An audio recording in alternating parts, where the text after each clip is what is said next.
Doom, doom, doo, doo, doo, doo, doo. Doo, doo, doo, doo. Doo, doo, doo, doo, doo, doo, doo. Doo, doo, doo.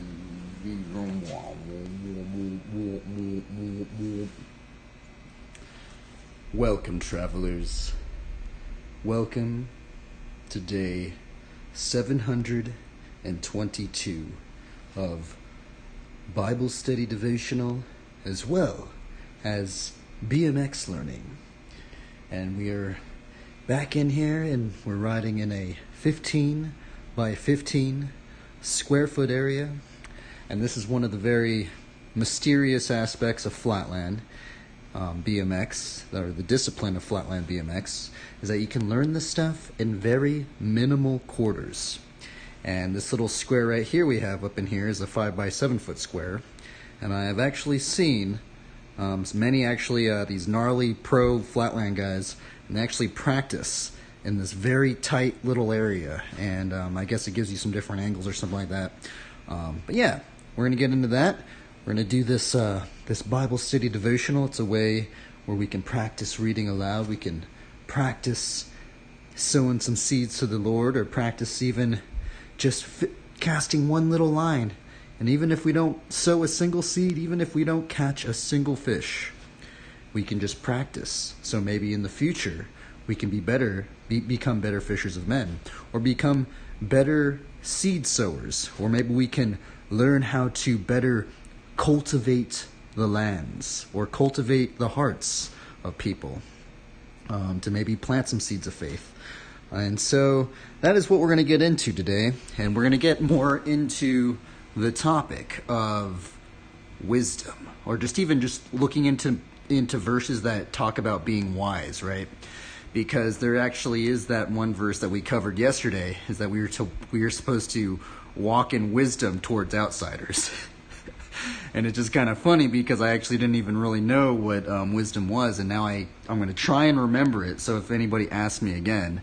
But in terms of what we did yesterday, we looked into the biblical definition of wisdom, and it talked about that wisdom is like applied knowledge that we learn from God's Word. But how can we apply this knowledge into our everyday lives? How can we apply this into our lives, right?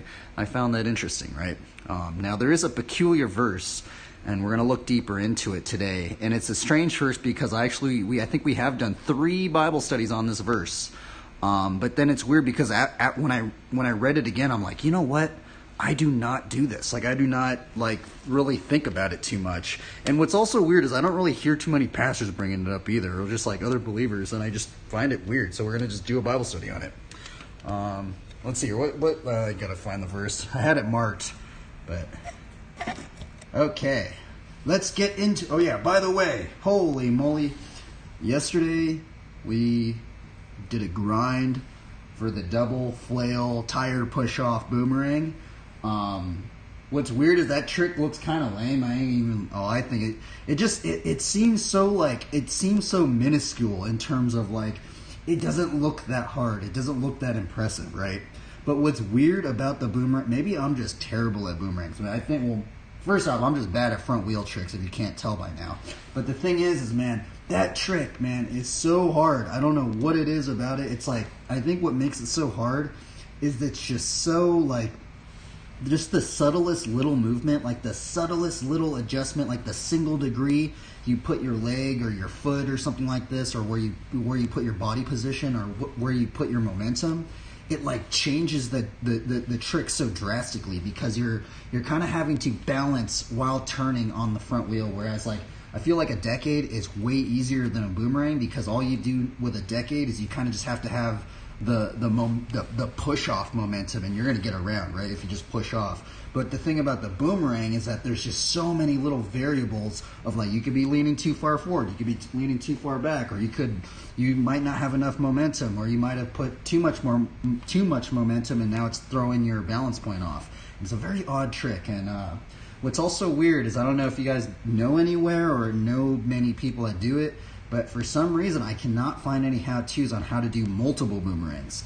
Now, if you look up how to do boomerangs, how to do and things of that nature, they always teach you how to do one boomerang, right? And I've learned the one boomerang, but I want to get past the one boomerang because I see people doing multiple boomerangs.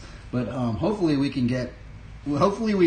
entered into a realm of maybe starting to learn more than 2 boomerangs, because I actually have heard that the tire push-off boomerangs are actually something that you can kind of like keep going. And there's actually been people, so far I've heard the highest was someone did 8 tire push-off boomerangs in a row, which is super gnarly to think about, because I was just struggling just doing even just 2. Even just getting 1.5 is hard for me. So hopefully we can get a little bit deeper on that. Also, the other thing I want to mention, if you guys do want to learn the boomerang, is that the surface actually does affect your tricks. And I am kind of learning this on a smoother surface, but I do know if you're doing it like on asphalt or maybe even some different types of concrete, there's a little bit more rolling resistance and traction, so it changes up that trick. And there's a lot of tricks that are kind of like that I've been noticing, where actually the surface kind of like affects certain tricks differently. Anyway, but what I also find weird is, like, I was thinking about it yesterday, and I don't know if it was just a strange coincidence, but there's this one Flatlander. It's hilarious. I don't know why. I guess he kind of did. I do know why he posted it, but like the thing is he posted this funny thing on his story. Let's see if I can find it. And it was so weird because like he posted this thing, and I was like, what in the world? I mean, maybe I shouldn't give his name, but he posted this thing on his story, and I was just like, what in the world? Tactical water bottle, right? And then as I looked deeper into it, it kind of looks like a flail. Like he, if you guys haven't noticed, it's like those big metal water, kind of you put water in it and stuff like that. But you can kind of have it like a flail, and it's just so weird. Because then after that, before that, I started looking up things about actually like the flail, like medieval weapon, and there's actually a lot of interesting lore about it, and it's a very odd thing. And actually, one of the videos that went into it, they were talking about that it was actually before the flail even becoming a flail weapon, it was actually used for threshing in the beginning, right? And so what threshing would do is these farmers would go out and they would hit the crops, right? And the crops would like release their seeds, and they would cultivate the lands by threshing. Then that's why they call it threshing, right? And it's just so interesting. I was like, wow, that's so weird, right? But I guess the other weird thing about the flail is it's such an interesting weapon because it was so unpredictable, right? And it's so funny because that's kind of how the boomerang flail kind of feels like, especially when I was learning it. It's like there's some parts that are very unpredictable that you kind of can't. Well, once you start learning the momentum of it, you can kind of figure it out. But like, I just found it weird, and I'm just kind of ranting now. But anyway, I thought that was just really odd that dude posted that today. I was like, that's weird. That kind of reminded me of a flail weapon. And he posted that today. I was like, that's strange. So yeah, that'd be funny if that dude is actually watching these streams. I don't think he is, but I just found it funny because he wrote Flatland too. Okay, let's see. What verse were we? Oh yeah, that's the verse we were going to get into. We're going to get into this very strange verse, which I'm going to be completely honest. I will confess, I kind of don't feel like I don't really do this in my own life. So maybe after today, because we've done 3 Bible studies on this today, maybe we can get a little deeper into it, right? And it is Proverbs. This is the verse we're getting into today. Proverbs 1:6. This is the verse that we're going to get into today. Actually, let's read this one. This one says, "Wise." Let me underline this real quick. I'm gonna try to underline every verse that has "wise" in it. I'm gonna underline it with blue. Okay, there we go. Let's read this one and then this one. Let the wise hear and increase in learning, and the one who understands obtain guidance. Well, that's strange. Obtain guidance. And let's read this one. To understand a proverb and a saying, the words of the wise and their riddles. Why does it say that? Well, I kind of do know why they say that, but it's just weird because if we are called to walk in wisdom towards outsiders, like that one verse, are we supposed to have our own riddles as well as, like, because this verse says that the wise have riddles. And I'm going to be really honest, I feel like I don't have any riddles. I mean, I guess the only riddle I might potentially even have is actually just this name that I kind of use, and I use this name, this alias sometimes of Trent Paladin, right? Now, if you look a little bit deeper into those two words, right, it's interesting because what got me deeper into it is that if you look way deeper into the roots of those words, there's many things in Scripture that remind me of it, right? Like take, for example, the Trents, right? Well, let's go into Psalms 1, right? Now, I don't know if this is a true riddle. I might be wrong, so take everything what I say with a grain of salt, but it is kind of like, I kind of put some foresight into it, and I'm like, is that a riddle? I don't know if it is really a riddle, but, sometimes I think about, like, Trents, and I think about, like, so many of the verses, like in Psalms 1 where it says, he is like a tree planted by streams of water that yields its fruit in its season, right? And its leaf does not wither, right? That's Psalms 1:3, right? And not only that, but there's like Matthew 13, I think Matthew 13:32, talking about the parable of the sower, and it goes, it is the smallest of all seeds, but when it is grown, it is larger than all the garden plants and becomes a tree, so that the birds of the air come and make nests in its branches.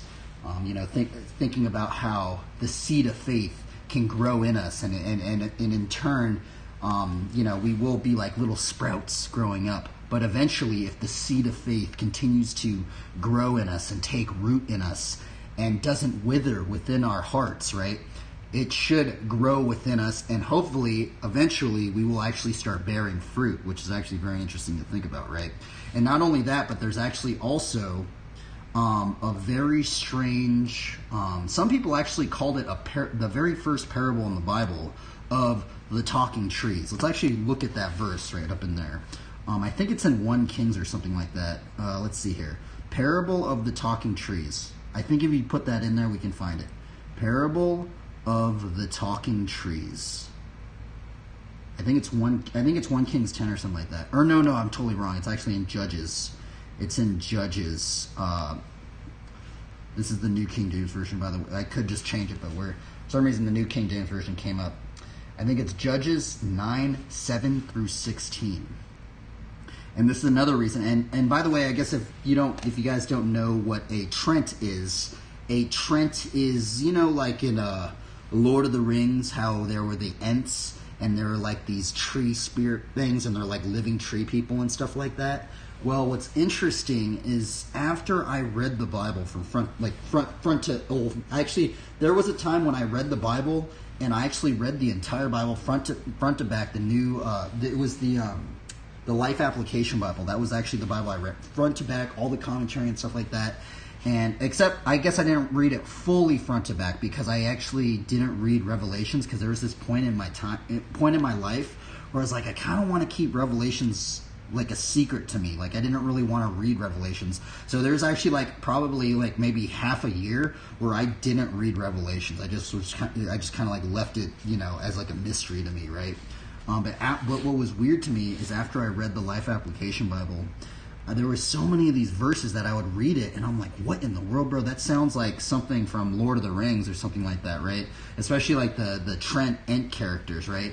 And as I started looking deeper into it, I'm like, you know what? I actually think J.R. Tolkien got his inspiration for his Ent characters because of the Bible. And in some degree, I actually think the Bible is the first maybe literature or, just book where there is kind of like a Trent character, right? And let's read some of these verses, right?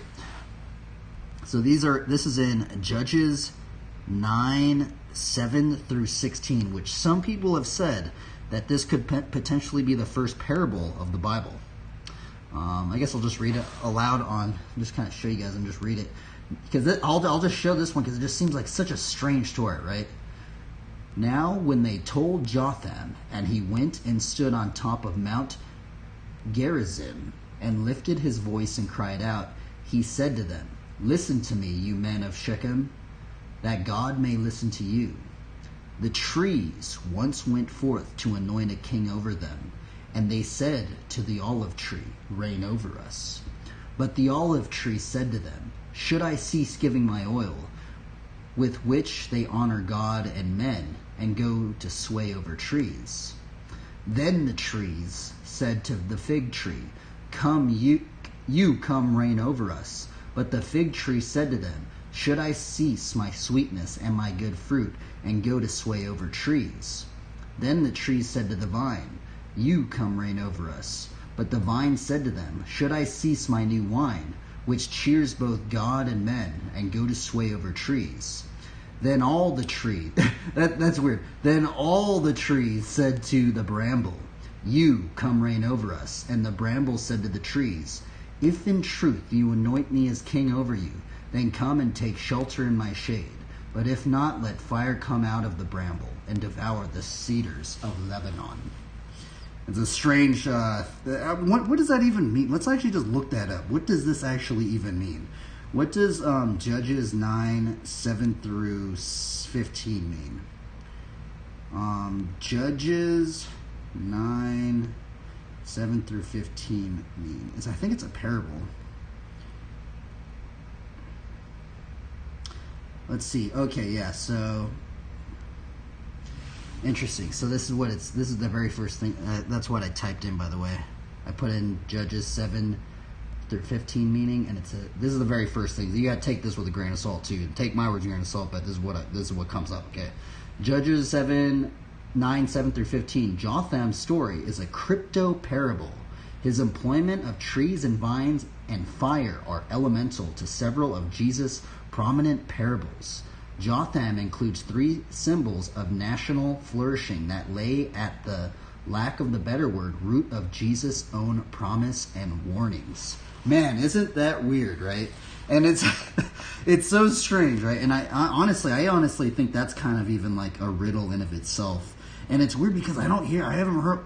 What's really weird about those verses that I just read, I have never heard, I'm not going to say never, but I have rarely ever heard any pastors even bring those verses up, right? And I just find it really weird because I was like, that's weird. But yeah, the why we're getting into those is because of this right here, right?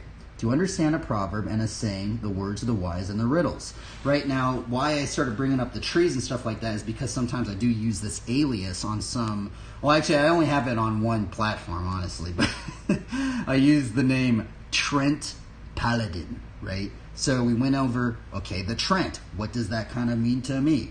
Well, I just went over all that stuff what that word means to me and how it somewhat relates to me with the Bible.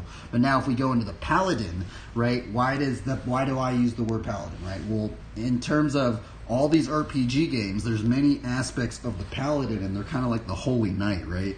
And what's interesting is like it totally reminds me, and I actually think a deeper lore of the Paladin has actually stemmed from Ephesians 6, right? And now if we go into Ephesians 6, it talks about the armor of God, right? Now what's weird is I don't know if this is actually I don't know.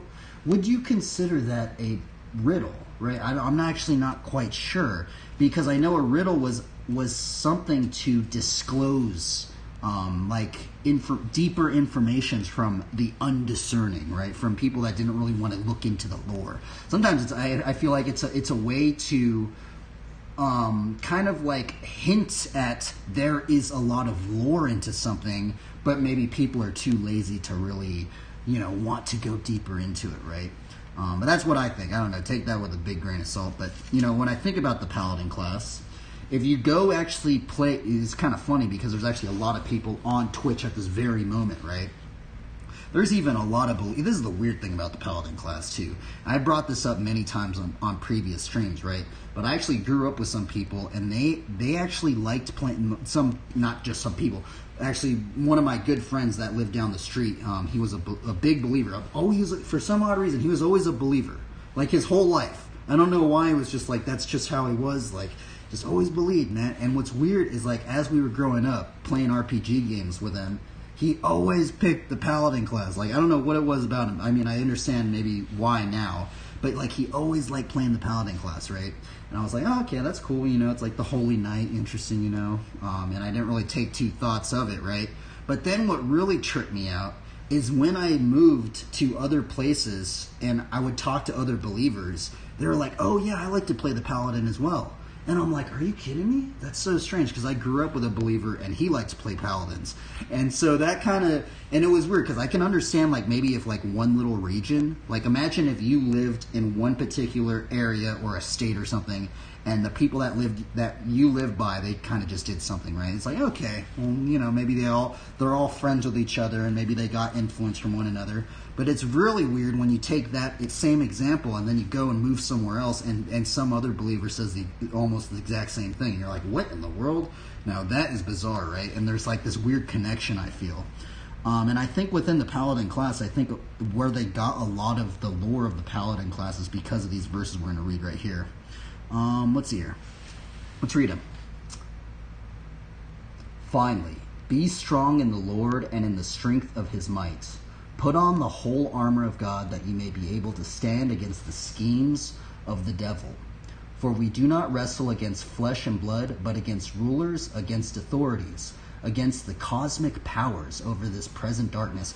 Why does it say it like that? That's so weird. I'm going to underline that. Why does it say cosmic powers? It's weird. I've read these verses so much, but for some odd reason, that cosmic powers thing is kind of standing out to me today.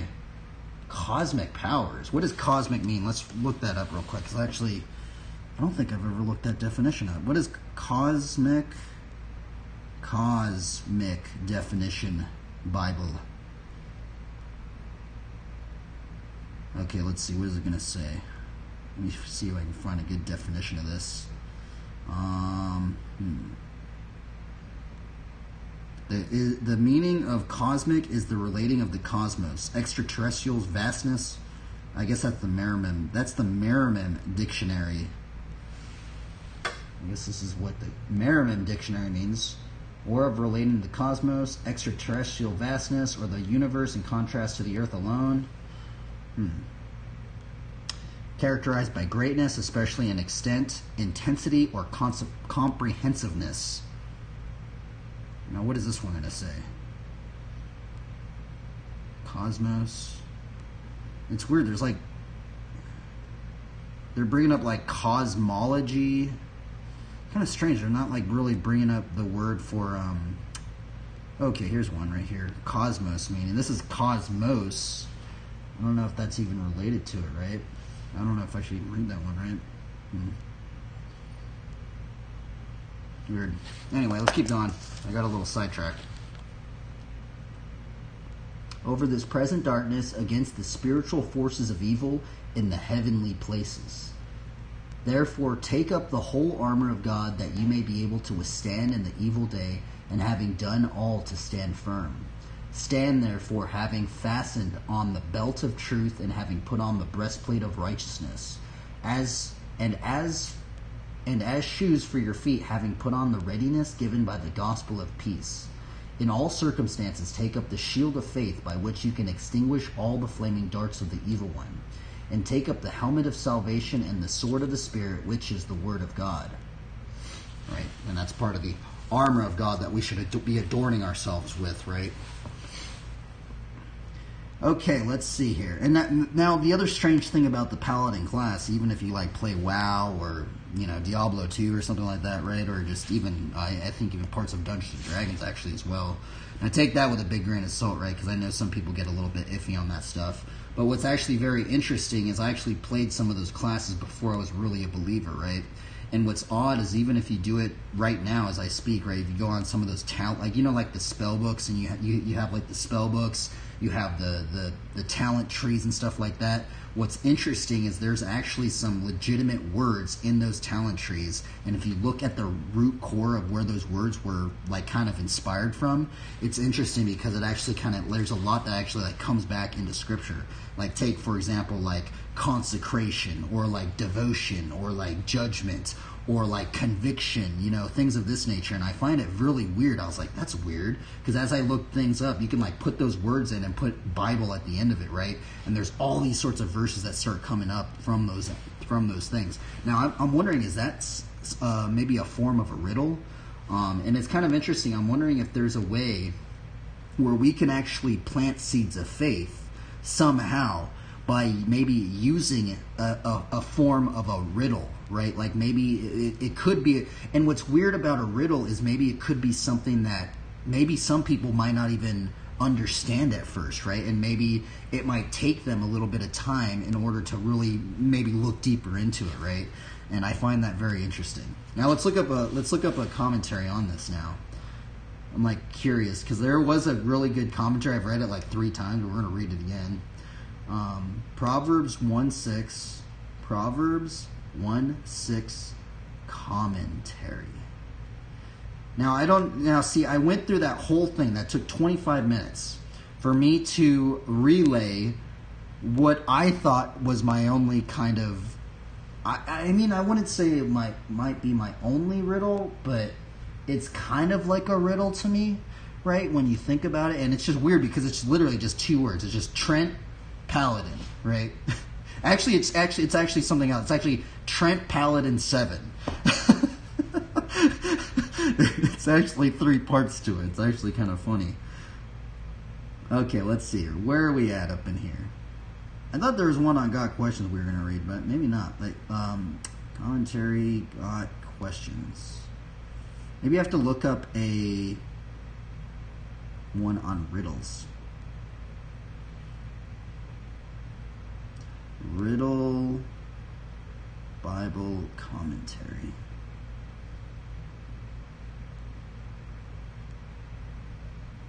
Okay, here we go. I'm going to read this one. So, if we think about the wise having riddles, I'm going to read this again. God Questions. What are some riddles in the Bible? If the wise are supposed to have riddles, right, what can we learn deeper of this, right? Okay, let's see here. So I tried to explain mine. I don't know if that is actually a riddle, but that's, I guess, some sort of, I'm at least attempting it, okay? Maybe I'll get better at it as I get deeper into this, right? Let's see here. Riddles were a type of word puzzle widely used in ancient times, both for entertainment and as a test of wisdom. Riddles allowed the speaker to obscure valuable information from the undeserving, while simultaneously disclosing a vital truth to worthy listeners. Typically, the language of a riddle functioned on 2 levels. It conveyed a straightforward meaning and a symbolic or allegorical point that was understood only by discerning individuals. Likely the best known riddle in the Bible is the one of Samson that he told at his wedding feast. Samson's riddle was the amusement type often used at weddings, banquets, and feasts, and intellectual gatherings of the ancient world. That's actually funny. It's so funny when I read something over again. Intellectual gatherings of the ancient world. So it's so funny that Samson, I feel like that I find that very funny, right? It's so funny that it's saying one of the best known riddles was actually from Samson. Right now, when I picture Samson, I feel like I don't picture Samson like giving out riddles, right? I picture Samson as being a kind of like a gnarly brute, like kind of like this gnarly, super strong, like super long-haired, like, like really strong individual, right? Which he was, right? But now I don't really picture Samson being a riddle maker of the sort. Let's keep going. The groom Samson entertained and challenged his 30 male Philistine guests by asking them to solve a riddle within 7 days. The prize Samson offered was 30 linen garments and 30 changes of clothing to the deserving guest. If no one solved the riddle, the guests would have to give Samson an identical prize. Samson's riddle consisted of a poetic couplet. And this is actually this is literally his, so what I'm going to read right now is his actual riddle that he said. Now, it's so funny because this is his literal riddle that he used, right? Now, picture Samson saying this to people. It's just, it kind of makes me laugh. I'm like, man, it's so hard to imagine that, but it's kind of funny, right? So this was Samson's riddle. Out of the eater, something to eat. Out of the strong, something sweet. What does that? What in the world, bro? Samson, you on something, bro? That makes no. I'm gonna be really real. I feel like I can't. I mean, I don't even remember what his riddle was really about. Out of the eater, something to eat. Out of the strong, something sweet. Every time I kind of thought about like a bear or something, right? Because like when I read it at like first glance, right? I like think about like a bear, and like a bear wants honey or something, and a bear wants something sweet. I don't know, right? And it's just like, I don't know. That's what I think, but I know I got it wrong. But let's keep going. Unable to solve the riddle, the 30 men threatened Samson's Philistine bride for the answer, which came in the form of a riddle as well. Oh my goodness. So not only, that's so hilarious, man. That is straight up, that is funny, man. So not only did Samson have a riddle, but even his bride even his bride had a riddle when they came up to her to ask for the answer. She literally had a riddle as well. That's so funny, right? And this is what she said. What is sweeter than honey, and what is stronger than a lion? And that's verse 18. What is sweeter than honey, and what is stronger than a lion? I have no idea, right?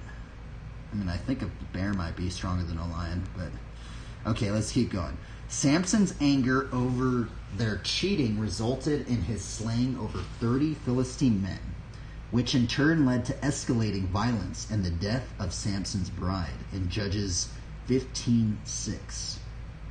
The same word used for Samson's riddle is translated as hard questions that the Queen of Sheba put to King Solomon. When the Queen of Sheba heard about the fame of Solomon and his relationship to the Lord, she came to test Solomon with hard questions. Arriving at Jerusalem with a very great caravan, she came to Solomon and talked with him about all that she had on her mind. Solomon answered all her questions. Nothing was too hard for the king to explain to her. 1 Kings 10:1-3. Someone who could solve riddles was considered a wise and discerning person. Like Solomon, Daniel was a skillful interpreter of riddles. Weird. I did not know that. It's so funny. It's just so ridiculous to me. I've read this maybe 2 times. And there's already like so many things I totally forgot about that. I forgot about that Daniel was also an interpreter of riddles. Okay, let's keep going. Some proverbs, such as those found in Proverbs 30:15-31, were initially considered riddles. These proverbs employed riddles as a way of teaching and testing wisdom. Wow, let's read these now. That's strange. Let's read some of these now. Proverbs 30:15-31. Let's read these exact ones and see what they sound like. Maybe we can have a little bit more structure when we create our own riddles, right? Now, I'm wondering what other how crazy would it be, right? How crazy would it be if I were to ask like every single believer, do you guys have any riddles? Do you guys know what a riddle is, right? I just feel like this is something I don't hear brought up really in any single, not that much. I've actually haven't heard too many. I don't even think I've ever even heard a sermon on these verses. I'm going to be really honest. But I know if you did put in Proverbs 1:6 sermon on YouTube, I bet there's a lot of people that have done sermons on it and stuff like that. Which I'm probably going to have to do that. Okay, so what are they saying? They're saying Proverbs 30:15-31. Oh, interesting. Actually, I did underline a bit of this. It's kind of funny. Okay, see this big blue mark right there? Let's read them. The leech has 2 daughters. Give and give. 3 things are never satisfied. 4 never say enough. Sheol, the barren womb. The land never satisfied with water. And the fire that never says enough. The eye that mocks a father and scorns to obey a mother will be picked out by the ravens of the valley and eaten by the vultures. 3 things are too wonderful for me, 4 I do not understand. The way of an eagle in the sky, the way of a serpent on the rock, on a rock, the way of a ship on the high seas, and the way of a man with a virgin. What? I've totally forgotten about that one. That one. Actually, I do remember reading that, but it's just been a long time.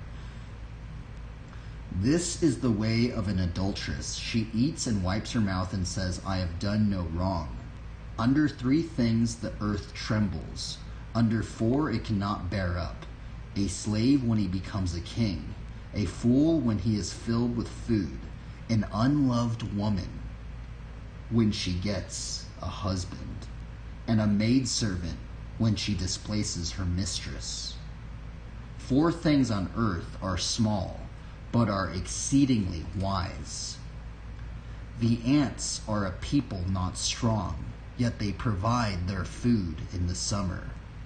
The rock badgers are people not mighty, yet they make their homes in the cliffs. The locusts have no king, yet all of them march in rank. The lizard you can take in your hands, yet it is in kings' palaces. 3 things are stately in their tread, 4 are stately in their stride. The lion which is mightiest among beasts does not turn back before any. The strutting rooster, the he-goat, and the king whose army is with him.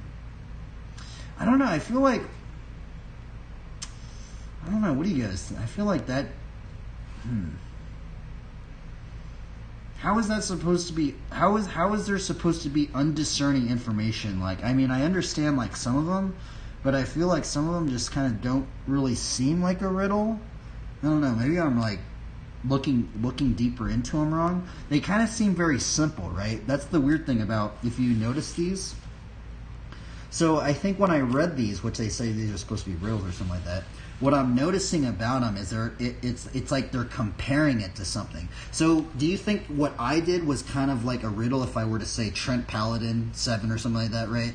If people were to maybe, I guess I would have to reword it, be like, how does or like what is a night that plants seeds of faith called, or something like that, right? I don't know. It's kind of hard to like think about making a riddle. I'm going to be really honest. I guess like we could look that up as well. Let's look that up. How do you make a riddle? How do you make a riddle? Question mark. This is what it says right here. Now you got to take this with a grain of salt as well. How to make a riddle. Start with an answer. To make a riddle, start with an answer in order to create a question around it. Brainstorm your answer, choosing the style, playing with a mental map, playing with questions and figures of speech. Interesting. Huh. Let's see here. I'm actually curious. I want to read a little bit deeper into how do we write riddles? If we're supposed to be wise, we're actually supposed to have riddles.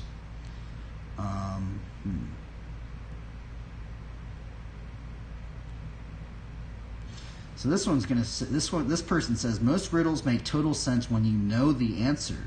So if you want to write your own, start with the answer. Then ask questions about the answer. For example, your answer is a chair. So you would write, I am made of wood, but I am not a tree.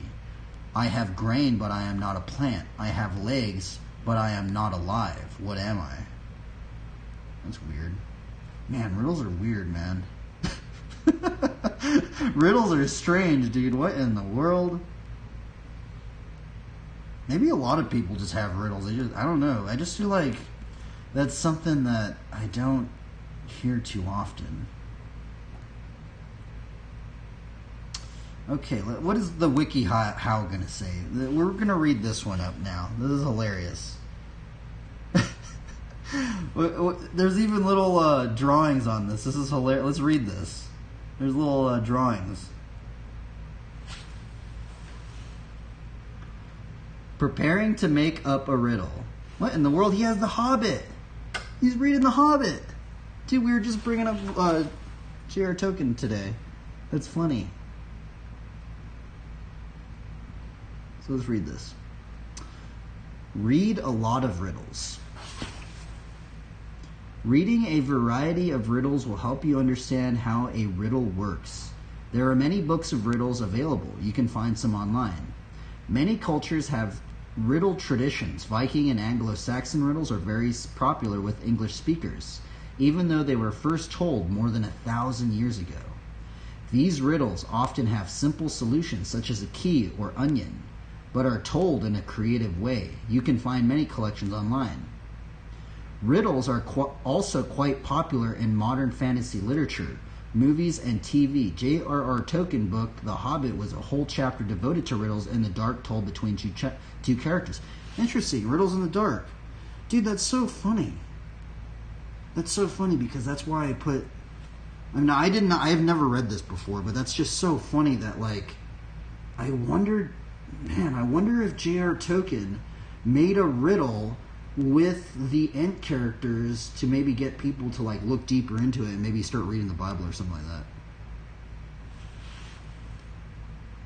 There's this one. Look at that person. What in the world? Oh, that's hilarious. I have no idea what that person's thinking about. Let's read this.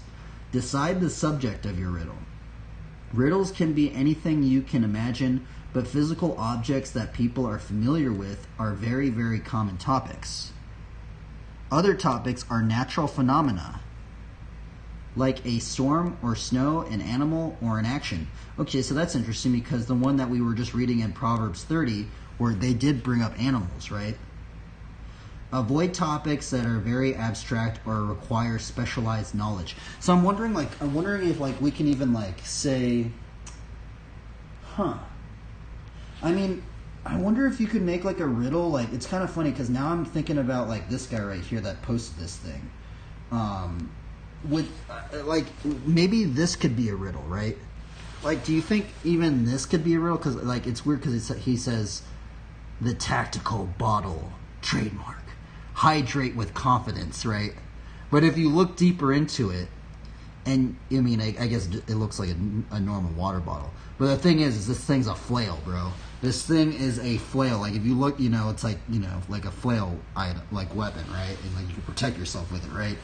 But he didn't say that, right? So I'm wondering, is that kind of like a riddle? I think, to me, that's kind of like a riddle. I don't know. Okay, let's keep reading this, I guess. This is very interesting to me. Now, this is actually something I didn't... So I actually have done this Bible study like 3 times about riddles and stuff, but I never like went too deep into it. I always just kind of was like, okay, well, that's what a riddle is, right? And, you know, I never really like looked deeper into even how do we even make riddles and stuff. Determine how long you want your riddle to be. Some riddles are very short, just a phrase or two, while others are more like a miniature story. You can make your riddle to be any length you want, but it shouldn't be so long that your audience can't follow it. Here is an example of a very short riddle from the Anglo-Saxon book The Exeter, written in the 1900s AD. A wonder on the wave, water became bone. The answer is ice on a lake. What? Here's an example of a longer riddle from the book Exeter. When I am alive, I do not speak. Anyone who wants to take me captive and cuts off my head, they do bit my bare body. I do no harm to anyone unless they cut me first. Then I soon make them cry. Oh, Oh, the answer, an onion. That's kind of funny. Man, riddles are weird. I'm like so bad at riddles. Okay, now it's saying, number 1, begin with the answer. Once you have the solution of your riddle, you will work backward to creating the riddle. Try to choose something easy to personify, as personification, the ascription of human-like qualities to non-human things. Whoa, that's weird. Huh. Dude, that kind of reminds me of like the tree ant characters, man. Is a very common technique for riddle making. For example, you could choose a pencil as your solution because most people will be familiar with it. Think of the things your answer does and what they look like. Compile these ideas in a list. Try to think of verbs and adjectives in particular. Think of synonyms with multiple meanings and write them down. For pencil, some items for your list could include number 2, the most common type of writing pencil, wood, rubber, yellow, pink hat, the eraser. Looks like the letter I. Okay, interesting. You could also include other aspects of your pencil. For example, it needs to be sharpened as it writes, which means it will get shorter over time and used as a possible paradox. Another common trick is to think of things your item can do. For example, a pencil is small but contains all things because you can write all things with a pencil. Interesting. Draft your riddle. Riddles use metaphors to describe familiar things in unfamiliar ways. Think about the list of ideas you created in the last step. If your solution is pencil, think of words you could use to create a metaphorical description. Hand stick or yellow sword are fanciful but still often offer clues to the solution. Here is a riddle that uses metaphor to describe a pencil. A golden sword that wears a rosy hat. It is 2 trees, both number 1 and number 2. What in the world? Dude, riddles are strange. Use simple and strong words. Riddles were originally a form of oral literature, rather than writing down, so think of how the riddle sounds when you say it. Try not to bog down your riddle with elaborate words or abstract concepts. For example, a simple worded riddle involving a pencil could be, this thing is small but contains all things. The longer it goes, the shorter it gets. Here is an example of a famous riddle from The Hobbit that uses simple descriptive language. A box without hinges, key or lid, yet golden treasure inside is hid. And it's an egg. Personify your solution. Another way to make a catchy riddle is to write it as though it is your solution. The answer to the riddle is speaking about itself. Start with the riddle with I and a verb. For example, this riddle is about a pencil. Uses personification as well as a metaphor. I wear a rosy hat but have no head. I'm sharp but have no brain. I can say anything but will never speak a word. What is that? I don't even know what they're... It's weird. Think about how your riddle sounds, because riddles are often shared orally. Paying attention to how the language sounds will help you make a better riddle. Techniques such as alterliteration, using the same letter sounds throughout the riddle, and rhyme help to make it easier to tell and listen to your riddle. Okay, interesting. Share your riddle with friends. Revise your riddle if necessary. And that was it. That is hilarious. Okay, let's keep going. I'm almost done with this Bible thing. Oh my goodness, it's already 48 minutes. Let's keep going up in here. Ezekiel 17, 1 through 10. A symbolic riddle compares a king Nebuchadnezzar of Babylon to an eagle. And in the New Testament, a mathematical riddle appears in the mysterious number of the beast, of the number 666 in Revelations 13:18. Jesus sometimes used riddles to outsmart his opponents, such as in the case when he asked, "How can Satan cast out Satan?" in Mark 3:23. In another passage, Jesus made the use of a riddle to silence the religious leaders when they challenged his authority in Matthew 21:23 through 27. The predominant reason for the use of riddles in the Bible was to hide information from the hard-hearted who rejected the truth while revealing it to true believers. In Matthew 13:10, the disciples asked Jesus why he spoke to the people in parables. Jesus answered, "Because the knowledge of the secrets of the kingdom of heaven have been given to you, but not to them," in verse 11. Then Jesus pointed to the book of Isaiah. "For this people's hearts have become calloused. They hardly hear with their ears, and they have closed their eyes. Otherwise they might see with their eyes, hear with their ears, and understand with their hearts, and turn, and I would heal them." Quoting verse 15, quoting Isaiah 6:10. Because of the condition of their hearts, the people who lacked faith were unable to comprehend the meaning in the parables. However, the people of faith had received God's gracious favor and the ability to understand the secrets of the kingdom of heaven. Unbelief will cause a person to hear the truth and yet become more and more shrouded by his choice to disbelieve. However, those who receive and respond to God's word with an open heart will discover ever-broadening insight and revelation into spiritual truth. Proverbs 25:2 says, "It is the glory of God to conceal a matter. To search out a matter is the glory of kings." God is glorified by concealing information because a certain level of mystery about a spiritual matter increases our sense of wonder and a quest for discovery. Man, I love that. I honestly really love how they just wrote that down. I love that because I always like finding, that's why I always like, I really like, and I like finding something that even has even the littlest seed of faith within it. Like, is there any, like, even if it's in anything, right? Because we're in Proverbs 3:5-6, we're called to acknowledge God in all of our ways, and He will direct our steps, right? Or direct our paths.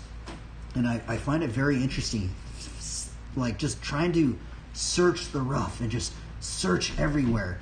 Well, maybe not everywhere, but just, like, search as much as you can in all these little things and see, is there anything with a cross on it? Is there anything with, like, anybody that's rocking a cross with it? Are they sharing a Bible verse? Is there anything that maybe makes you even think of a Bible verse or something like that? I always find that very fun to do. God hides some truth so that we must search it out, like looking for seashells or panning for gold. Rarely do we find the most valuable treasures scattered on the surface of God's Word. God includes riddles in the Bible because treasured truth must be searched for as we rely on the Spirit of God.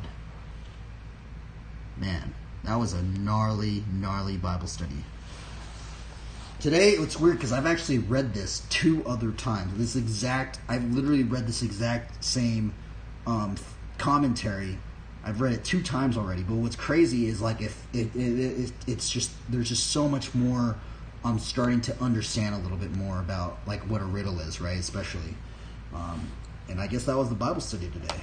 And I guess we'll just leave it on this verse that we started it with. And we'll, actually, let's go into, we'll end it with the verse that we started this Bible study off with. Proverbs 1:6.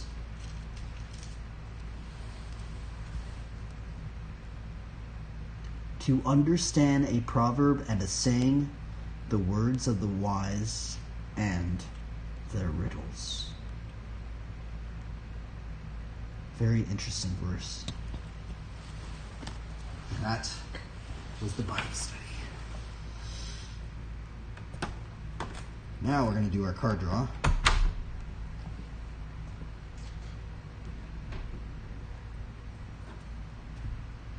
Alright, let's see here.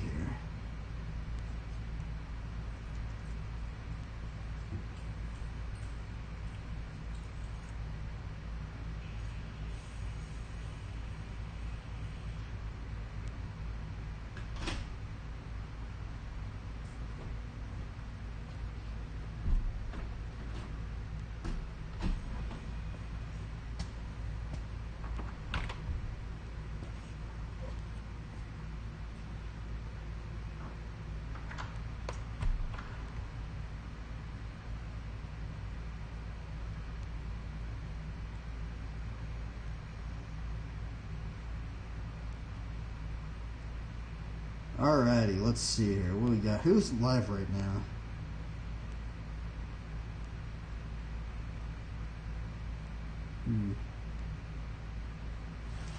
Oh well.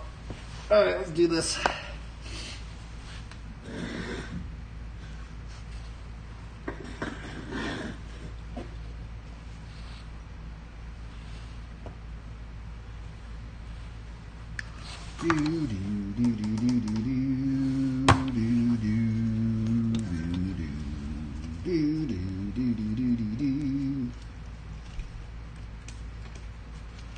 Let's do a card draw now.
Alrighty, first card of the day. We got Centaur Glade. What's actually funny, because it actually reminds me, I'm wondering if that's a riddle. Psalms 18:33. Let's look that. Let's look it up right now. Psalms 18:33. Actually, just open it up. We'll have that as our.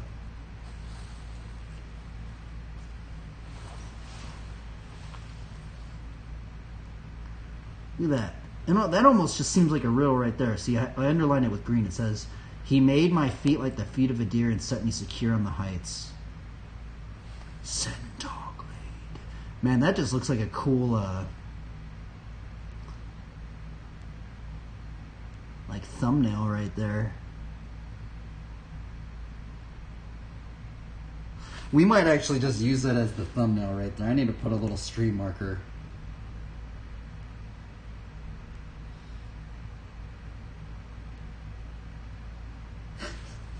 I wonder if that's a riddle right there. Do you guys? I would consider that a riddle, but I'm not sure. He made my feet like the feet of a deer and set me secure on the heights. Every time I read that verse, I just can't help but think about centaurs. And I know I probably sound crazy, but oh well. That might be our thumbnail for today.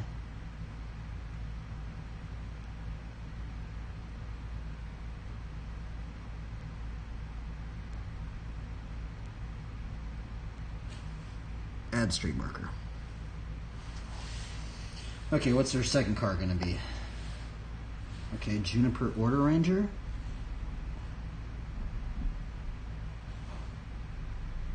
Human Knight. Oh, this one's cool. Ethereal Armor. This one reminds me of the Armor of God, which is kind of funny because we went into that earlier today.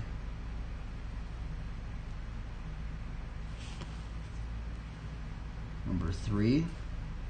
Ooh, Aegis Angel. That's gnarly.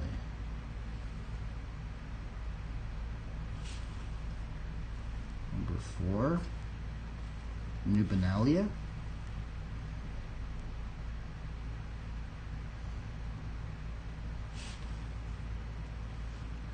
5. Ooh, Lifelink. This one reminds me of Proverbs 28:1. The wicked flee the know and pursue, but the righteous are as bold as a lion.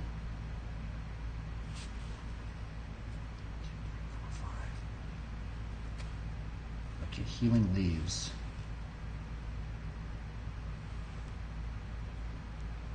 That card looks cool. Okay, I'm going to put my last draw on my Instagram. Let's see here.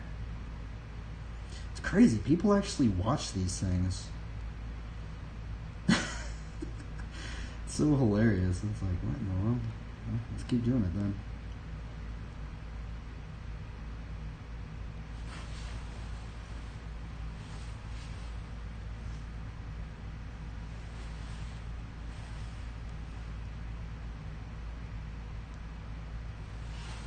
We'll have that one over there.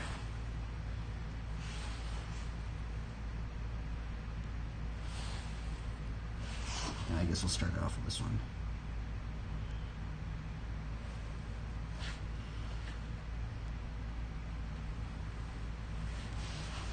Sorry, I gotta get up in here.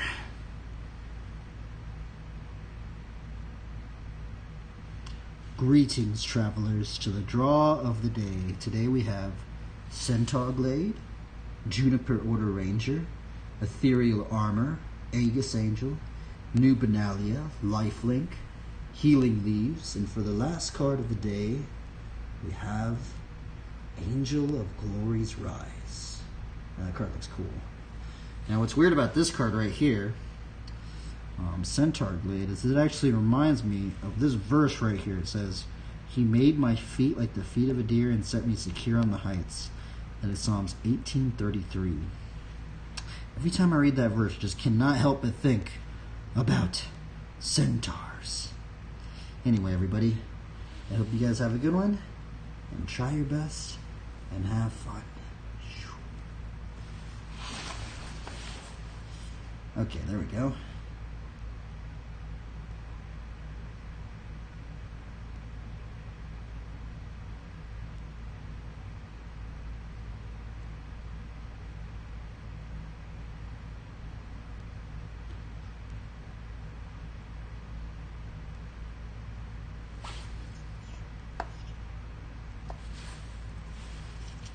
Yeah, this is the last card.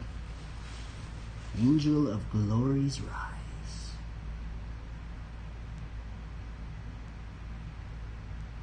Man, that card looks crazy. That looks gnarly.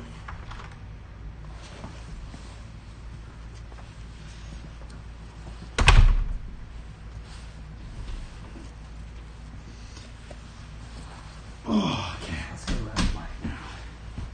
It's all rainy today. I was going to go outside. Or right outside, but maybe it dried out. Dried out.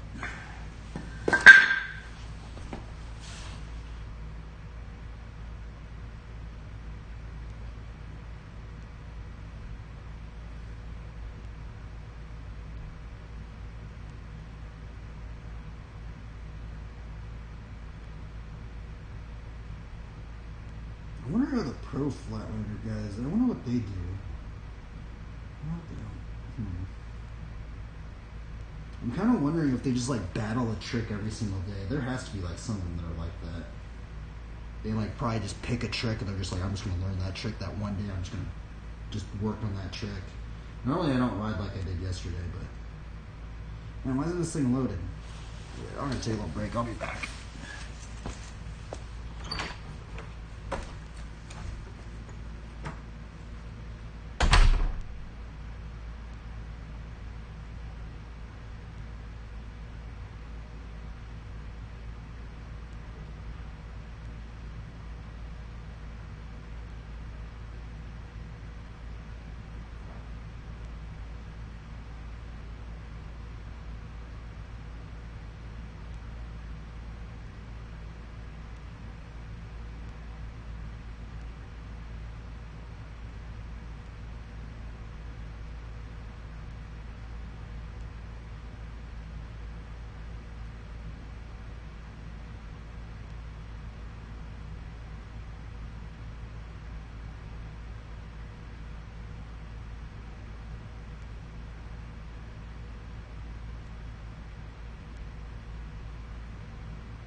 let's ride some bicycles. Let's ride bikes.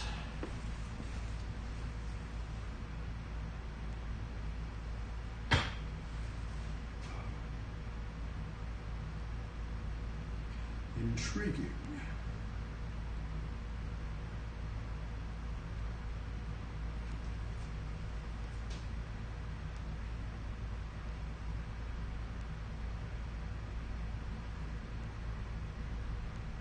Oh, wow, interesting. Okay, wow, a lot of people saw that. Gnarly.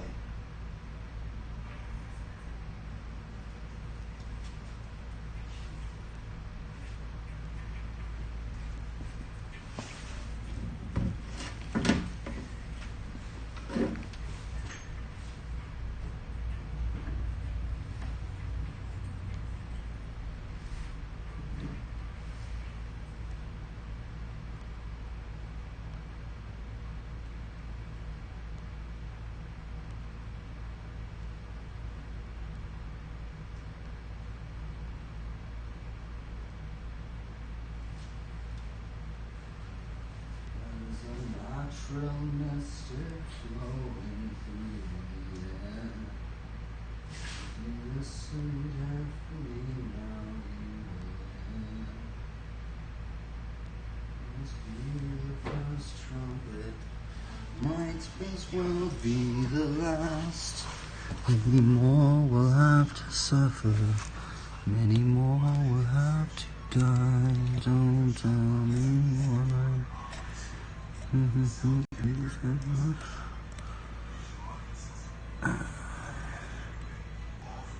Why is this thing so messed up?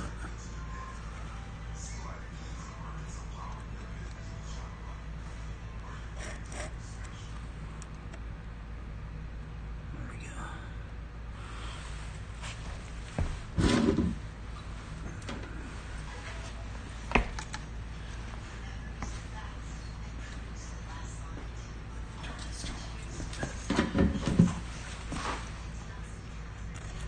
There we go.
I wonder if we're going to land another one today. I'm going to see if I can just get that trick on and off now. Man, it's just weird because that trick looks so easy. Like, even when I did it yesterday, I was like, man, that thing doesn't even look that cool.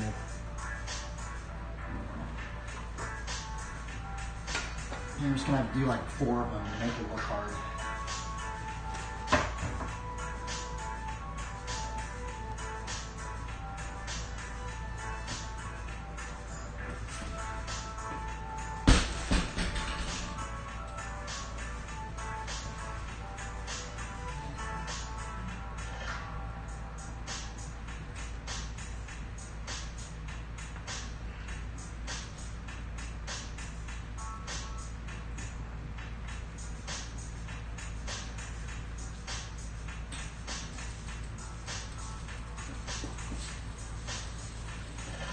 Let's go.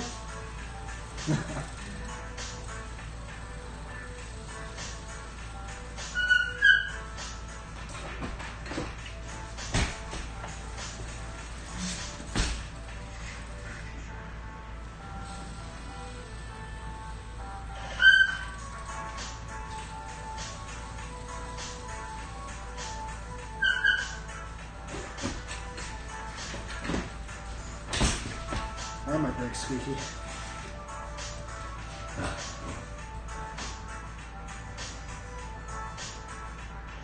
gotta turn my brake pads in.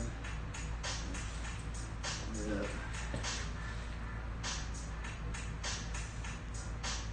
My brakes were super squeaky yesterday.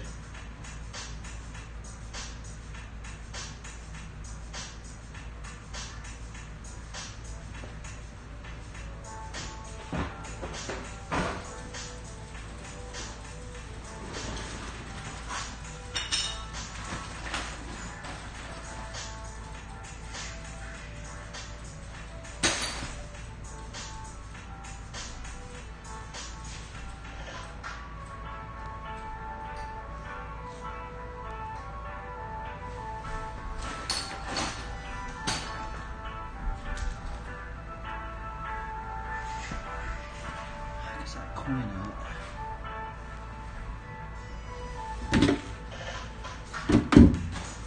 I'll get shoes this.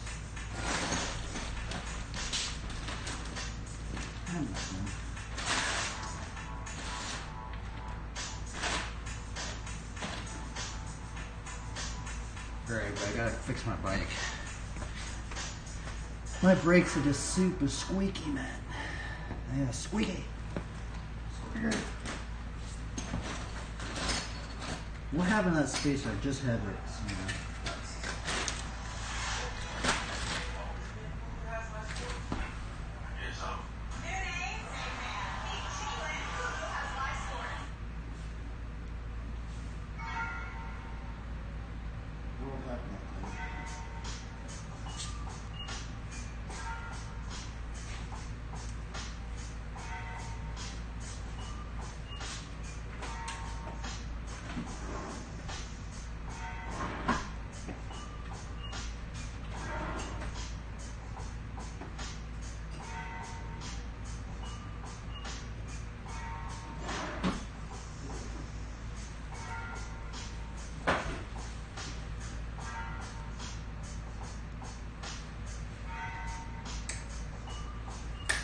I haven't tilled these in a long time. I must have like worn them down. By the way, this makes your brakes less squeaky.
It's making more squeaky.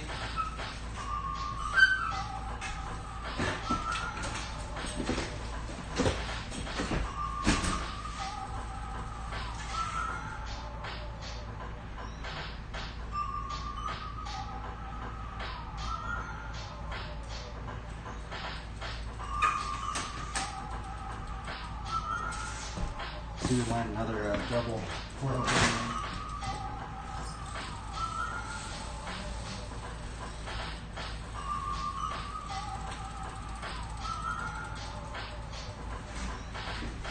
I saw someone just like hold it, like they were just like riding it.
that.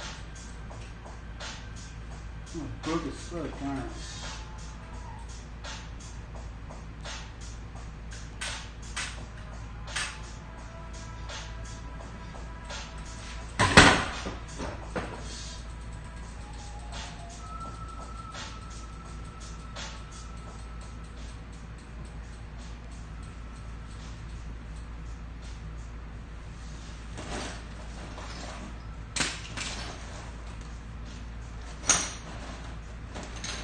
Oh, what's in my bag?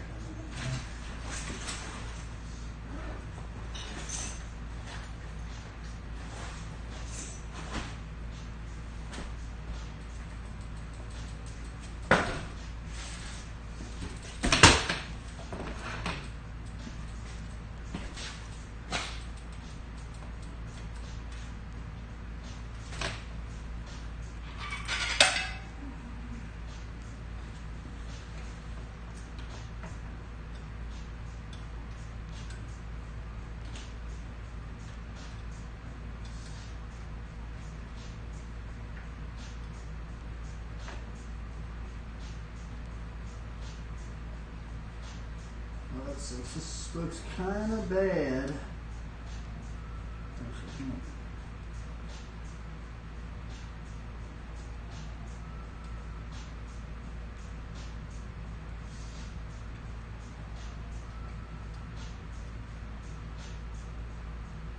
My nipple's kind of bad.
Oh yeah, we need one of these sticks.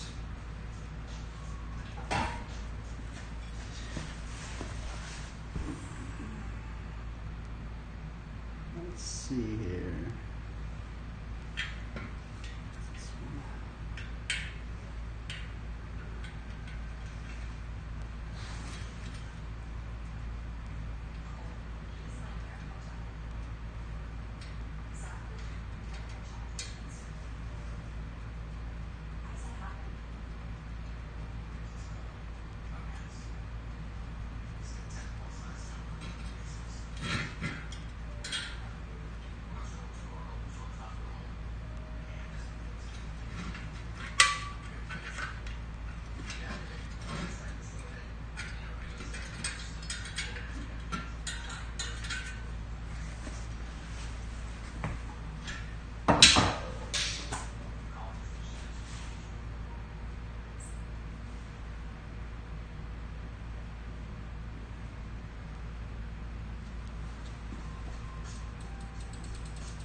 straight tail.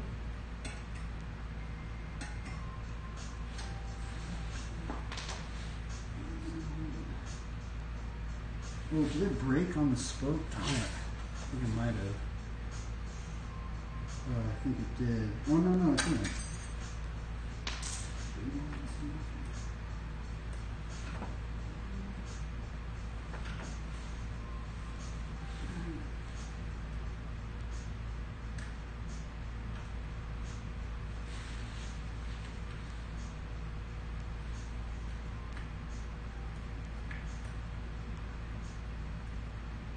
Huh.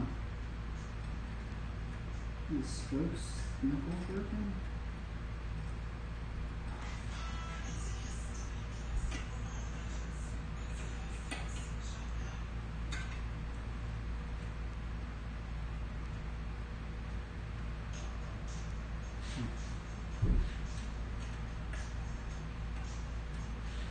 I'll just take it off.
It's so weird. It's so odd. These chars are weird.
Is it one of those?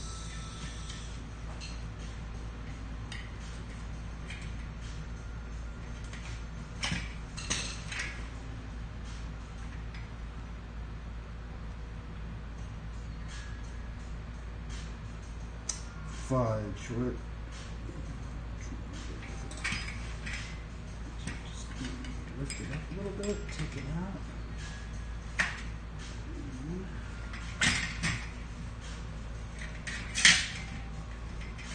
Take the entire thing out.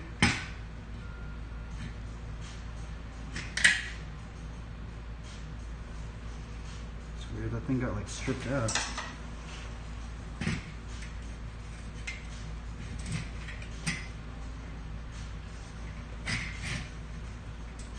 Plop this one in. Boom.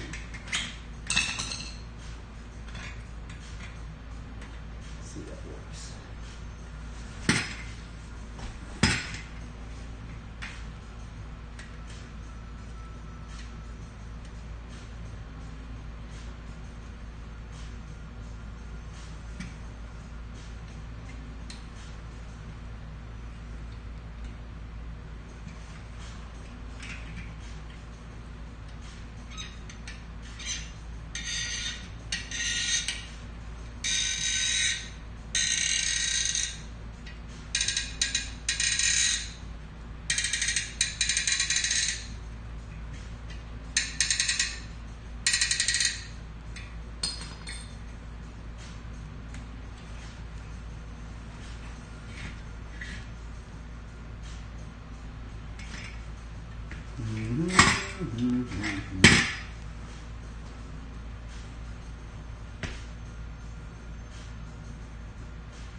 filthy.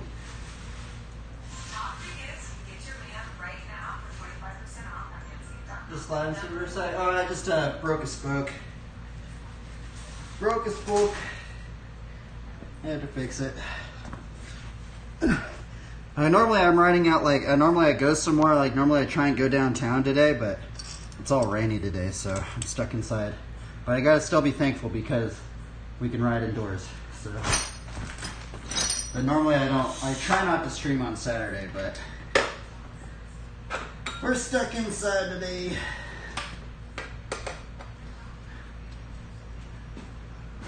I'll wash my hands real quick. I'll be right back. Hope you have a good day, man. I hope you have a good one.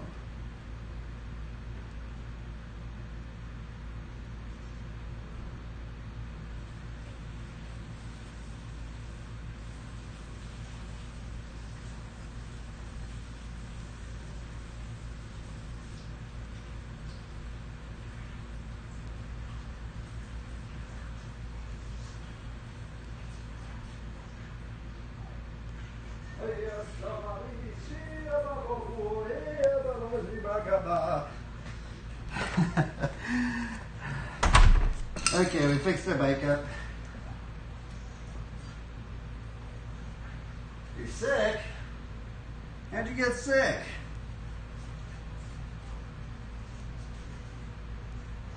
Well, luckily there's not a lot of people getting, at least the plague isn't really bad like it was.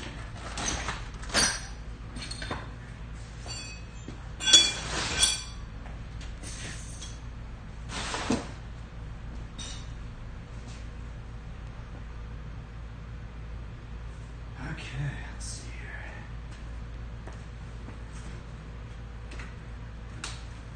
Back to where we were.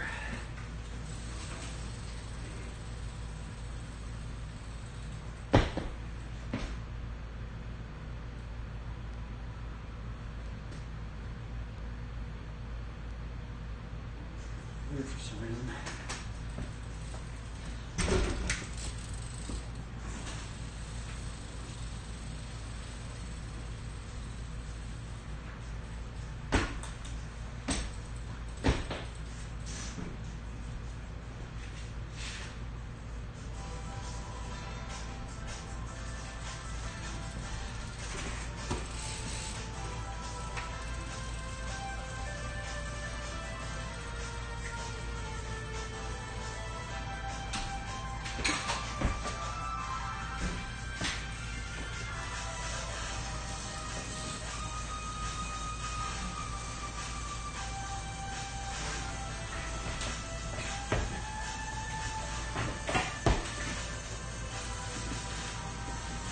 Honestly, that's what I should be going for. I need to be going for another double. No, I'm doing a different angle.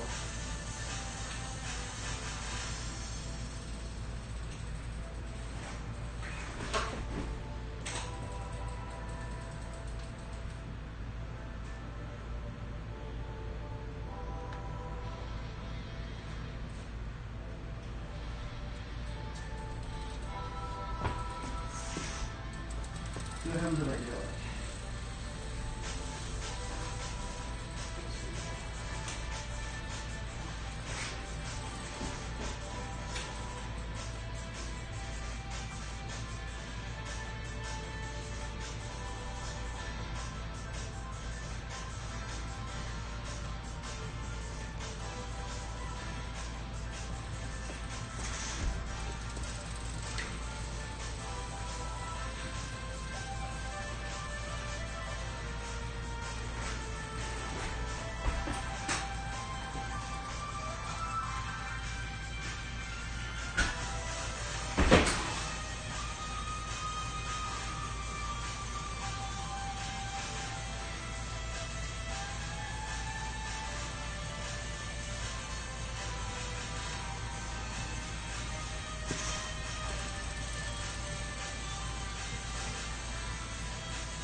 Ah.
I keep putting my foot right there. You know what?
There we go.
That angle looks way better of it.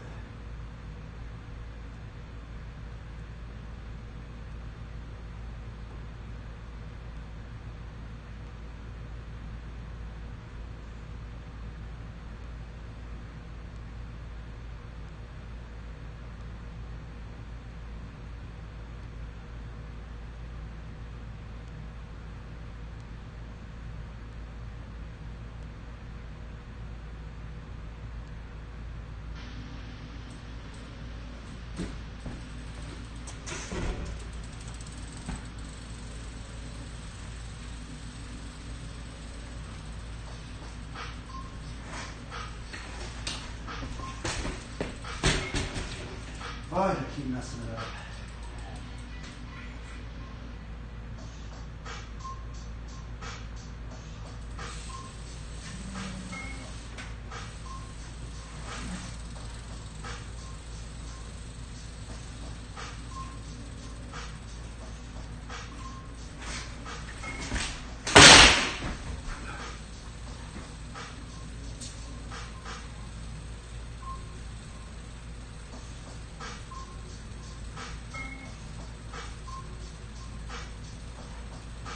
This trick's hard.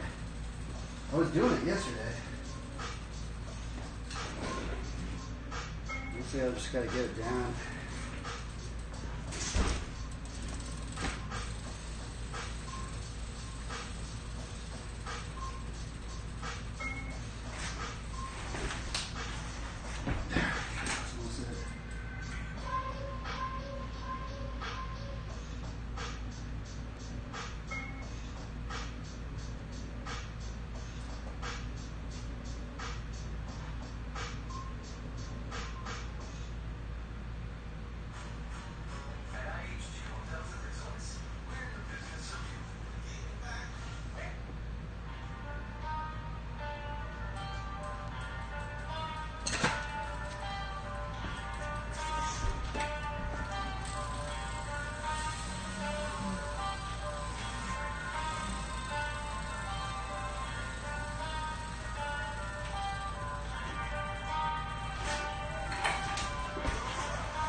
Right there.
Come on.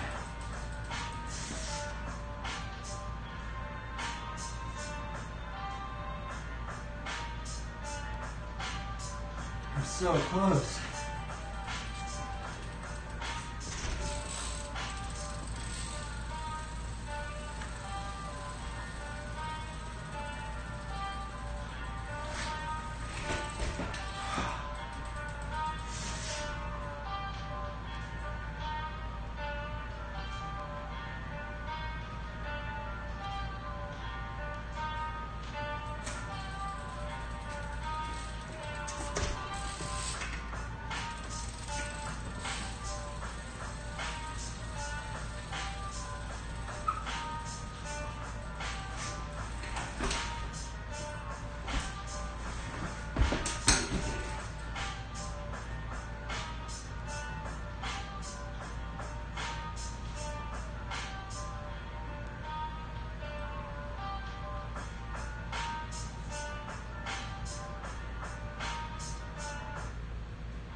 Oh my god, this trick's hard.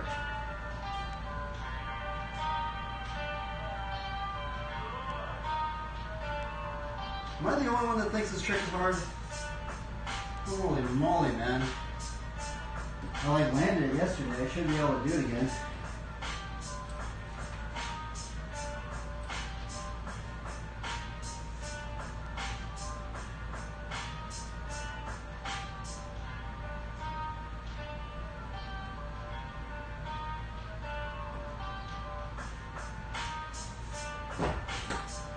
I'm gonna film this on my phone.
If you're finally ready to take a trip without the kids, guys,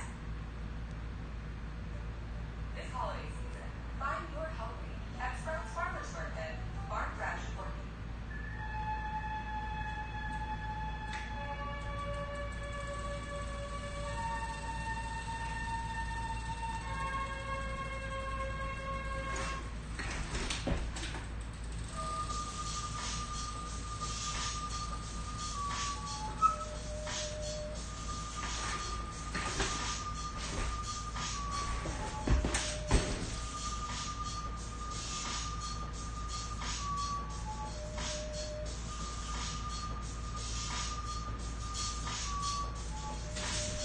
It's hard. I was like doing it yesterday. It's like, I don't know, I can't do it right now. Definitely like an ab workout for sure.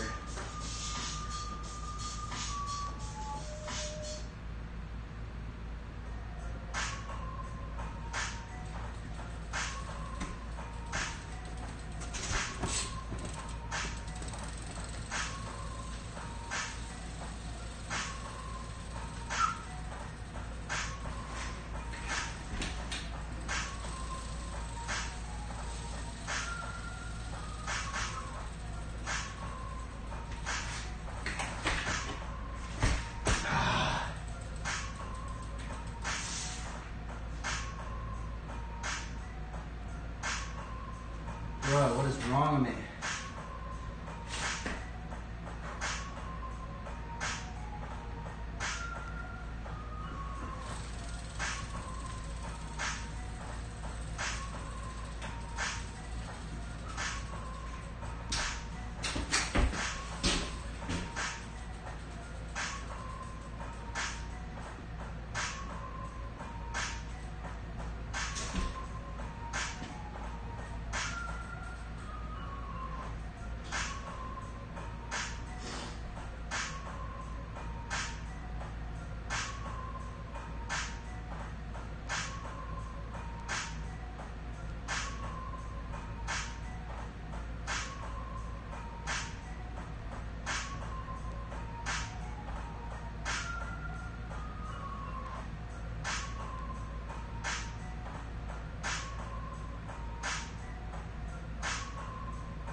Sounds pretty cool.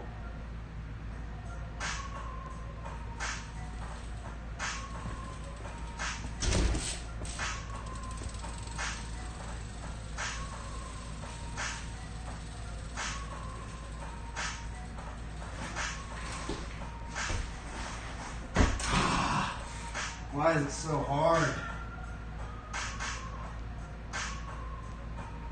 It makes no sense to me.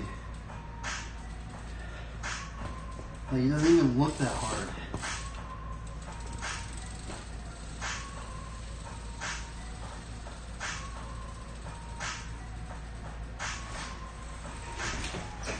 Come on. Brutal.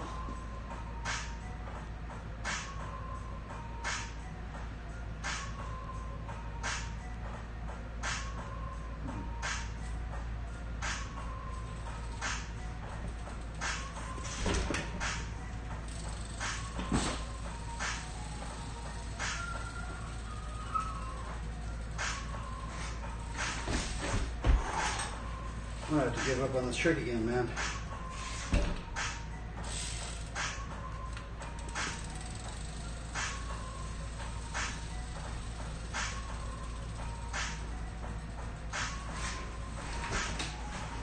Oh my god, that was it.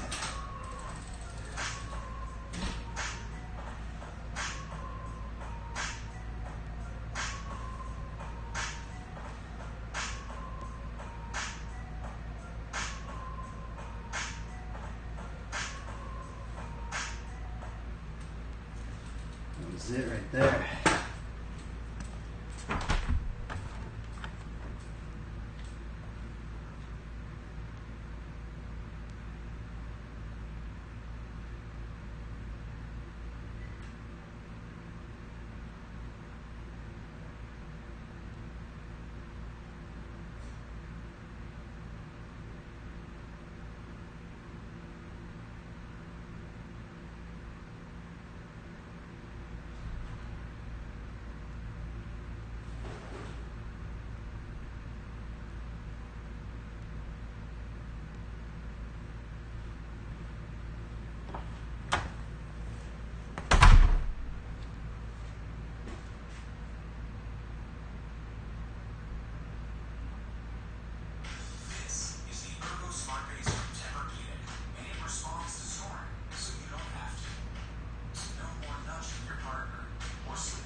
Oh, I can't land anything today.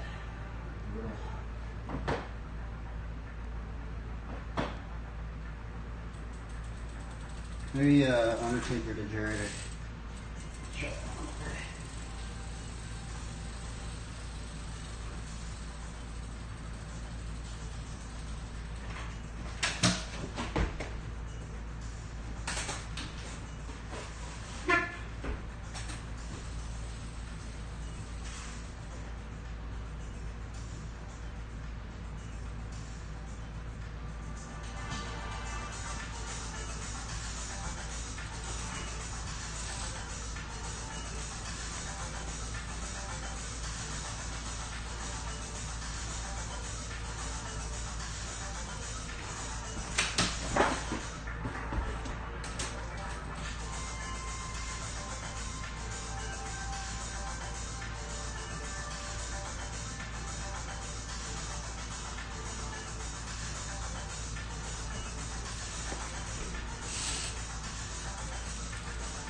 supposed to go.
Come on.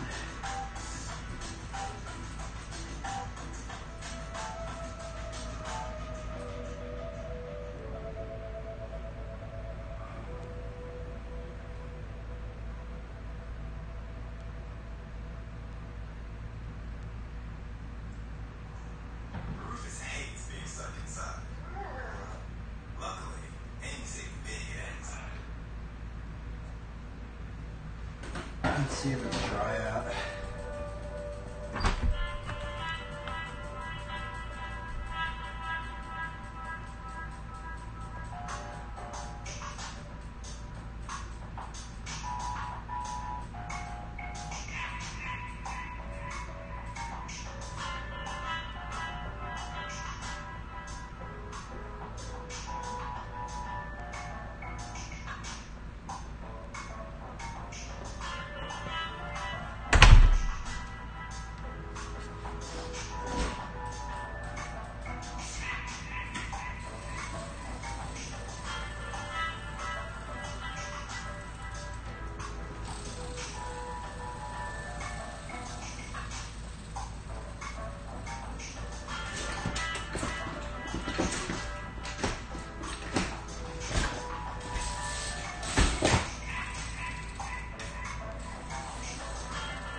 Oh, that was cool.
What about decades of boomerang?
We're tired.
Holy moly. Dude, look what came out on the news. Is surgery always necessary to fix a torn ACL? Huh. Oh, dude, that's what I might get. Holy moly, bro.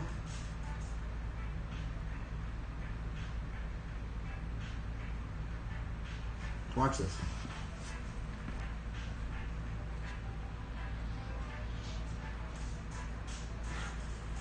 Taxes are very simple. See, every county charges property taxes. A helpful word for you tonight is a common and dreaded injury, buddies. I have that. Is the best way to repair a torn ACL. Liz Coyce with a surprising study. It's happened to soccer legend Megan Rapinoe, NFL quarterback Daniel Jones, even aspiring mixed martial arts fighter Mark Zuckerberg. ACL tears are one of the most common and debilitating injuries for both professional and recreational athletes, between 100 and 200,000 a year in the U.S. For years,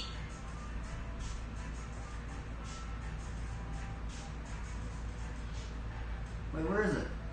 the experts considered surgery the go-to option, but a recent study in the British Journal of Sports Medicine found that 90% of ruptured ACLs treated without surgery showed signs of healing 3 months later, indicating non-surgical treatment could be an effective alternative. What we have seen is people begin to question whether this should always be done. Dr. Bob Salas at Kaiser Permanente Montana Medical Center in California has seen firsthand the benefits of non-operative treatment. Surgery can always go wrong. It's not a perfect procedure. In fact, we know that about 1 in 3 people who have their ACL reconstructed have another ACL subsequent injury, have another ACL tear. That's just what happened to Dr. Salas's patient, Dr. Marian Sadie, who had ACL surgery 15 years ago.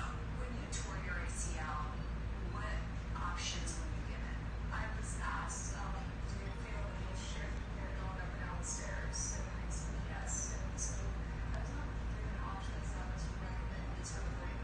It took a year before Sadie was back to playing competitive basketball. She still walks with a slight limp. Then earlier this year, she tore that same ACL. This time she opted against surgery. 4 months later, with the help of a brace and physical therapy, she's back on the court. It was very hard to say. It was deliverance. Dr. Salas says there are cases where surgery will be the best option, but that doctors should jump to the conclusion. Is the larger medical system set up to incentivize surgeries? As a surgeon, you make more money doing surgery. So that's not just What's the right thing to do? The knee, he says, may be more resilient than previously believed. This reports NBC News, Montana, California. There's one.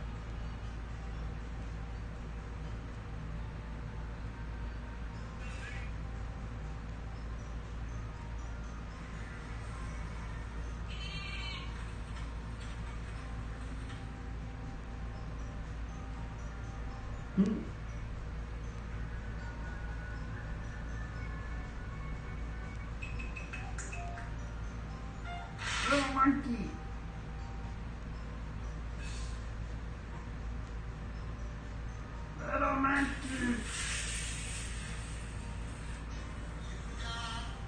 Oh, I'm tired now. I guess I'm gonna put some of this stuff in the psycho.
We're gonna take a break. I'm tired.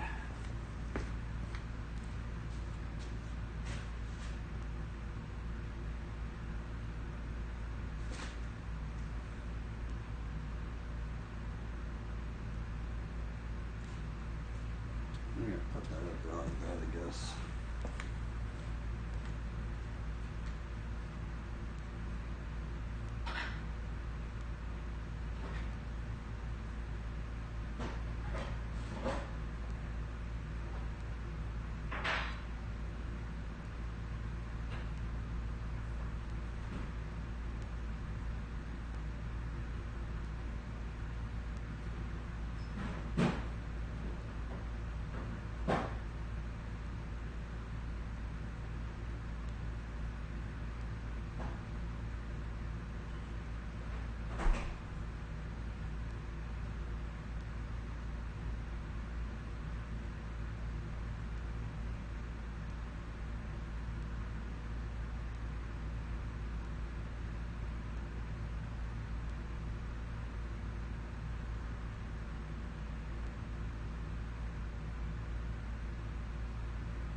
I'm actually just gonna put a video on. Let's see if we can do that.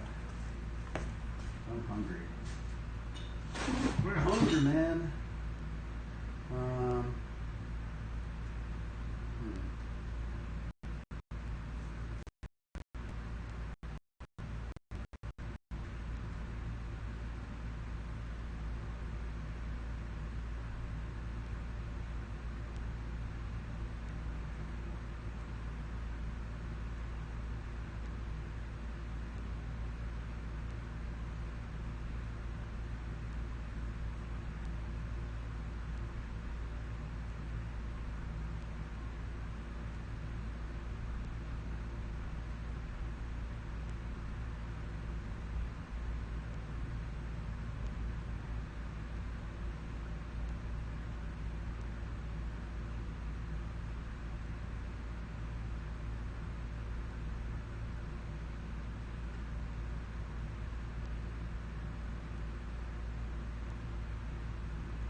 I don't know what to put on. Let's just eat.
Excuse me.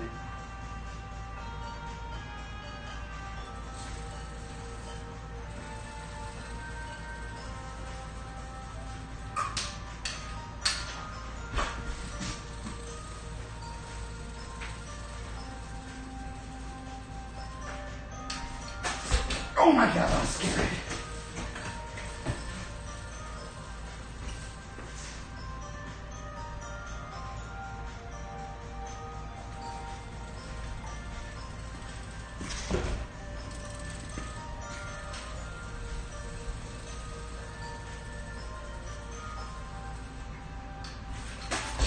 What the heck is going on there? It keeps dropping out for some reason.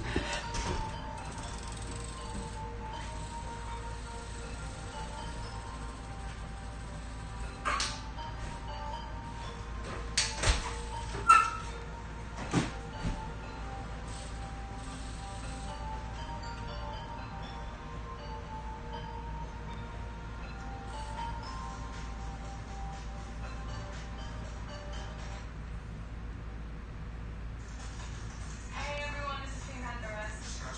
We're going to show you how to make a song with maxes.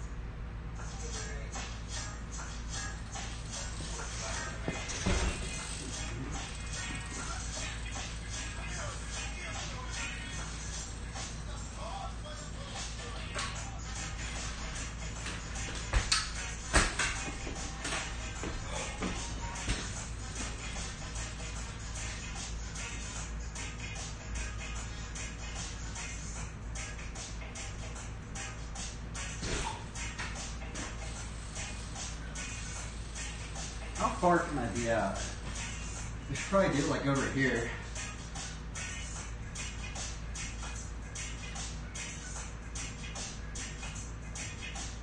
You know, like right here, right?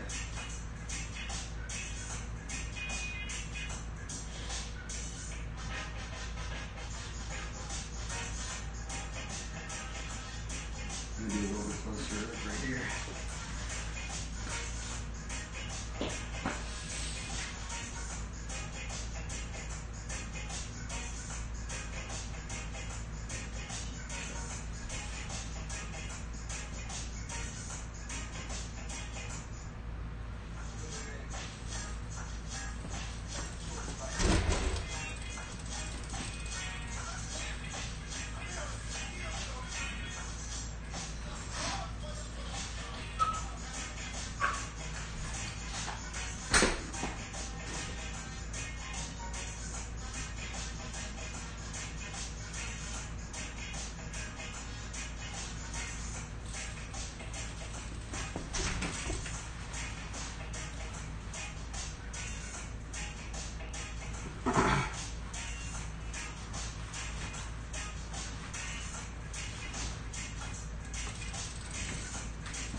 I'm bad at that.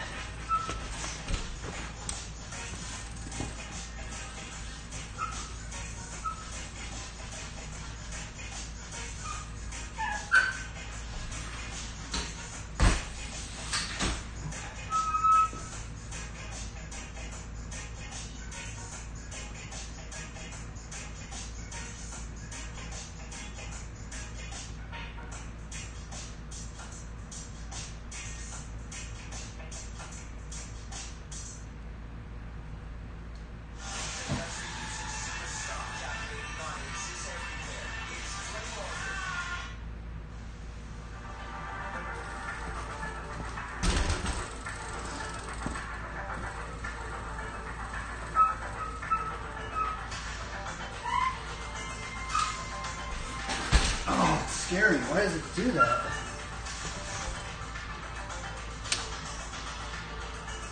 I must be hitting it.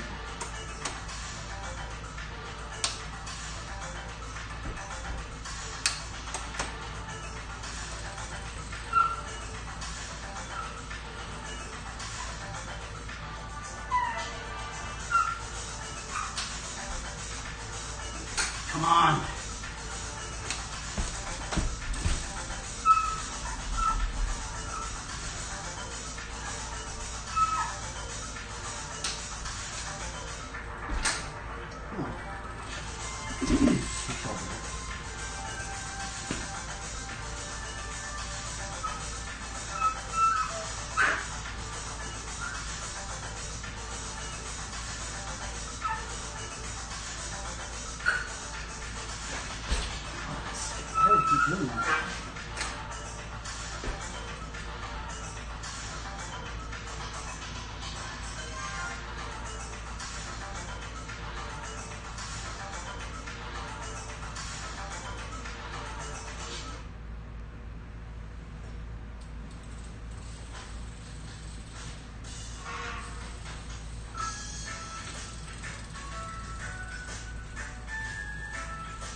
Man, I am terrible at that. What is going on?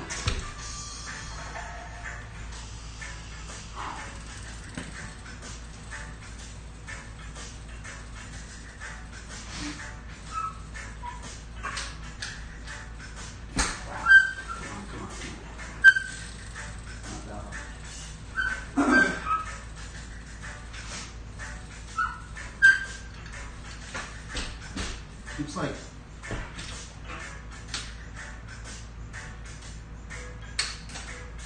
I need to lower it a little bit.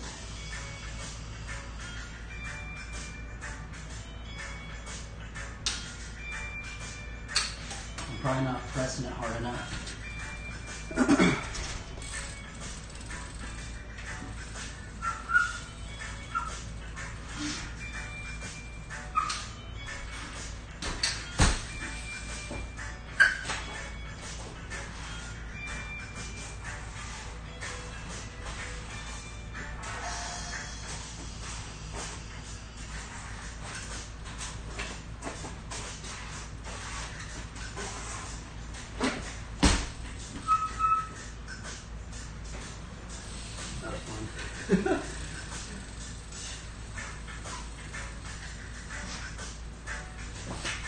Oh, I messed up.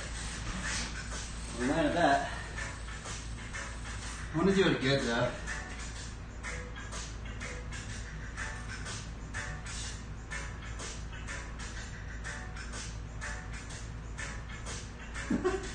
That was fun.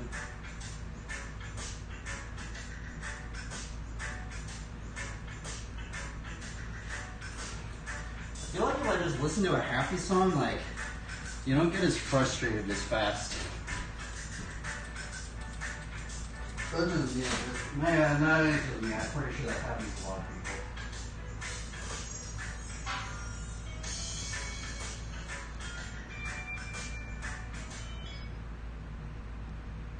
Let's do it again. That one was kind of sketchy, like. I want to like do like a boom, like a gnarly like full extend.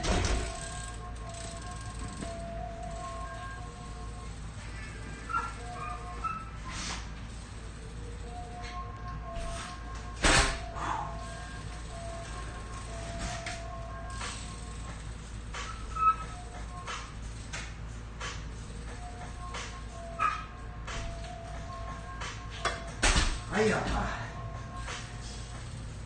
don't know why that's just weird. It's just weird to do.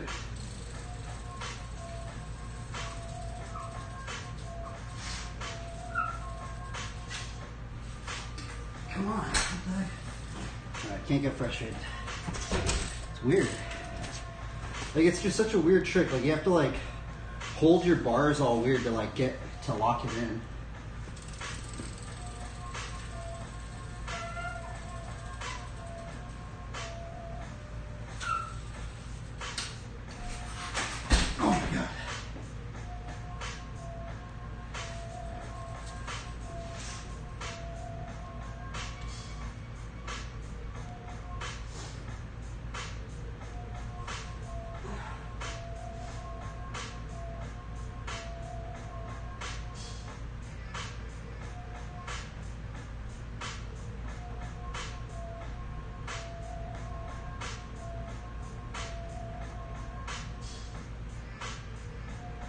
We landed one time, right?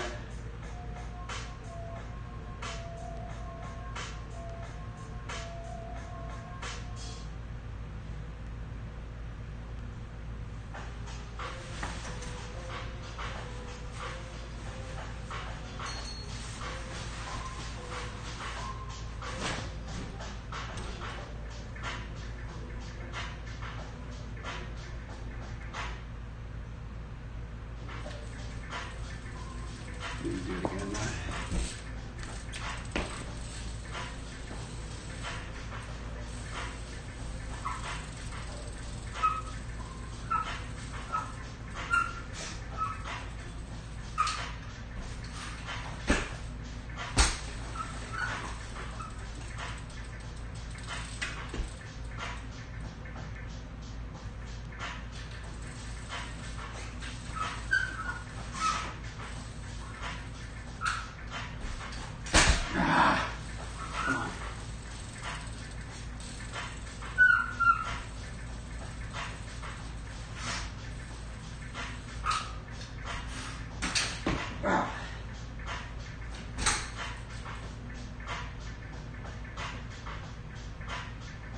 Oh, I think that's how the other one probably looked.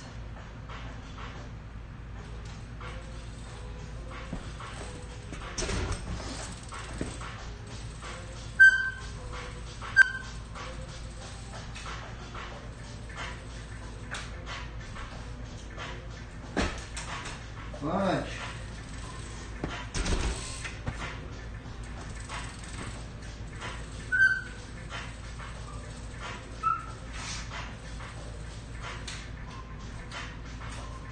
Come on, what is wrong with me?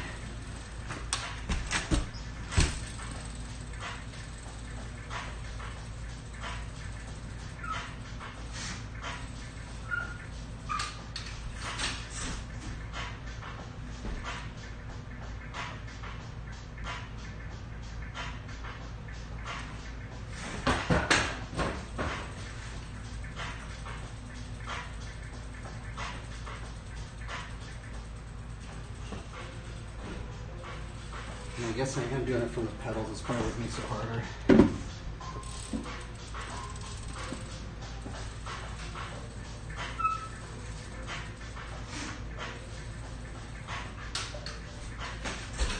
I don't know why it keeps like releasing.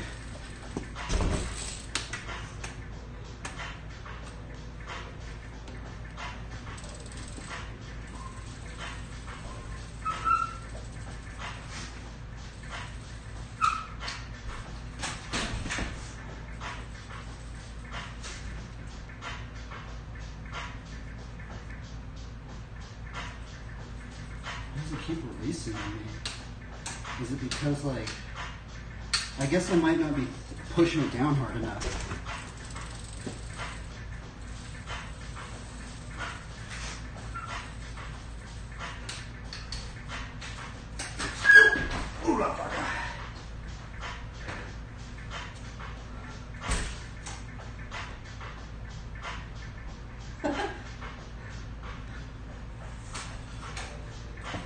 This is like kind of hard. I think it'd be easy, but it's like, I didn't really do it very good.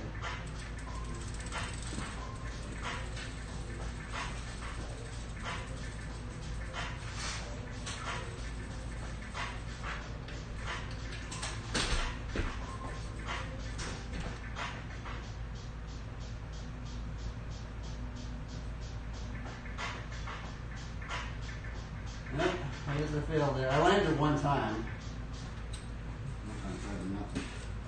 Want a satisfying, remote-friendly job that pays well?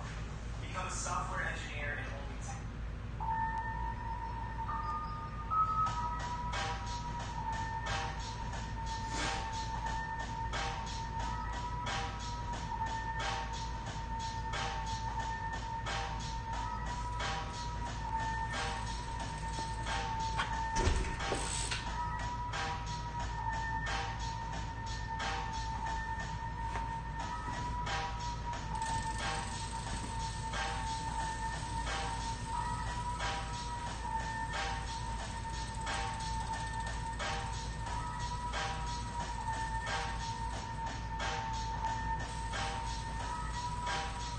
Oh yeah, we should practice it on the boomerang.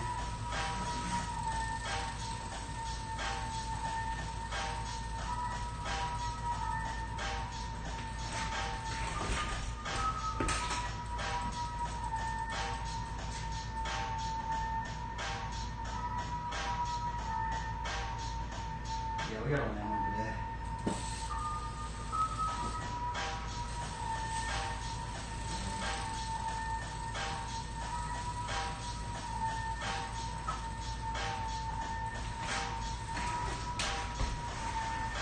Ooh.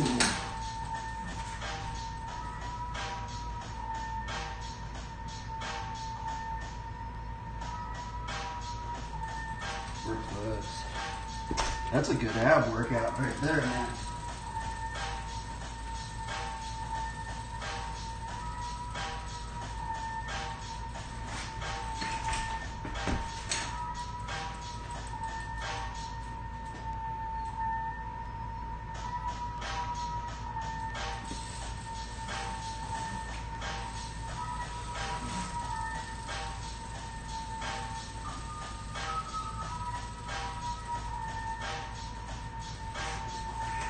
Oh man, my abs are just burning, dude.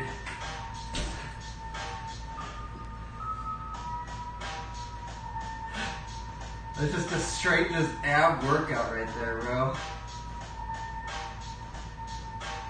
Holy Toledo. But my abs actually hurt.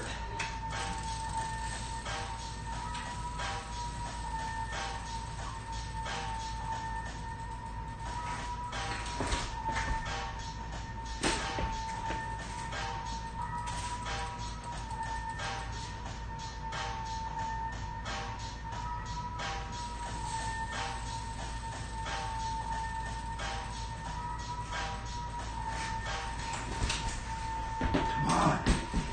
So hard.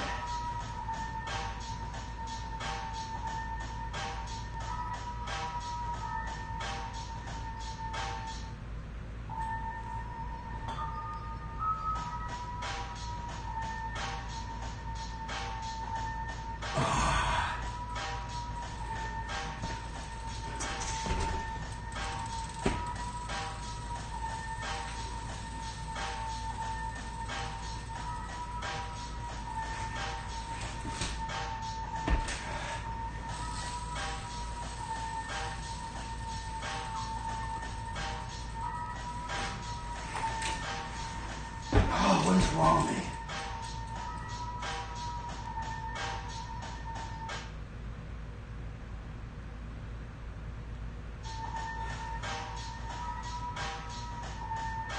What is wrong with this trick, bro? This trick's like hard.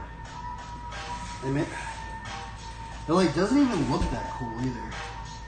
For the amount of like the difficulty for this trick, and it doesn't even like look that crazy. Like, because when people do it, they make it look easy. Like, man, I am struggling on this thing. Oh, man, another one.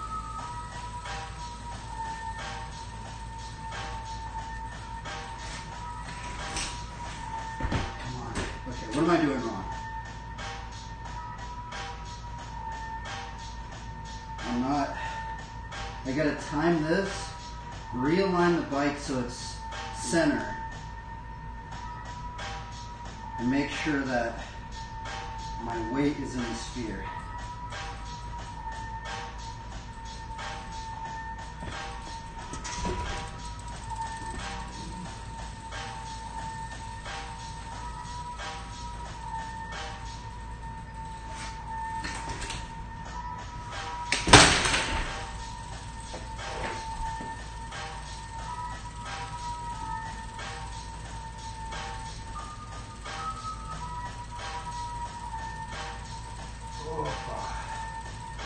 I am terrible at this thing. How do they do it so good?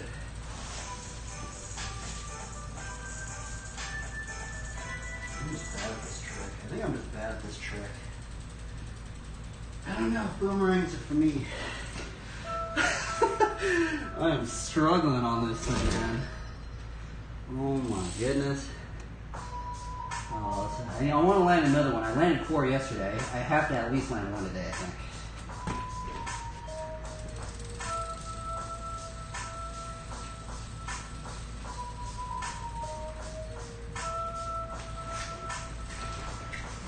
Okay, what did I do wrong?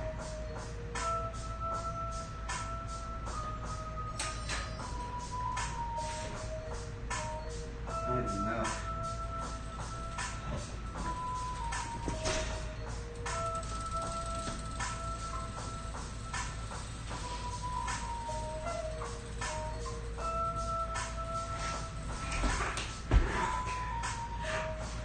think I just gotta like make sure I bring my leg over.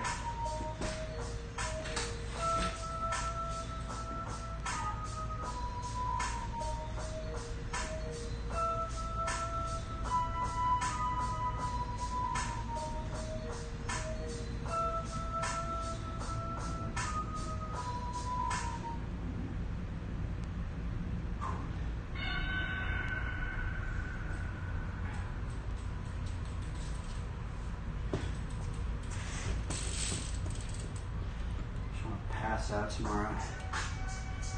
I want to be so tired I need a rest day.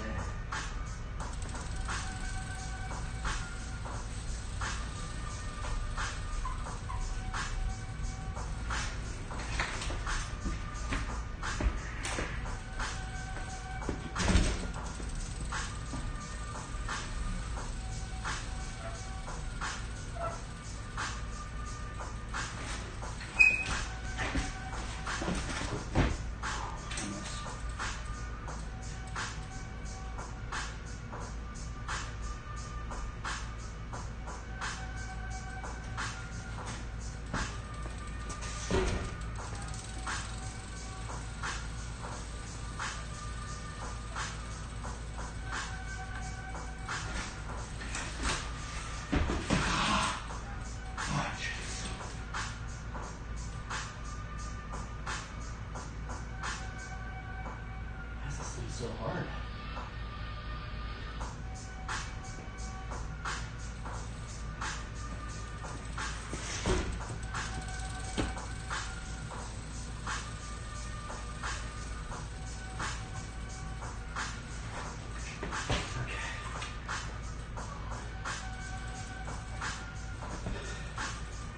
It's beating me up.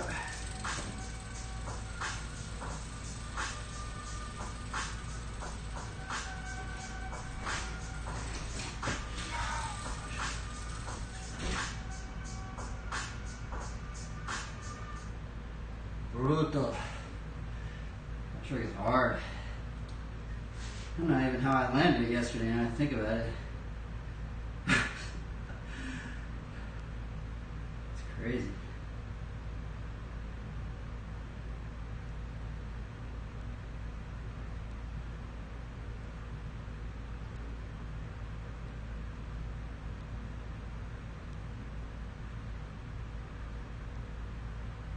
Wait. Oh, dang. Okay.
What's this guy doing?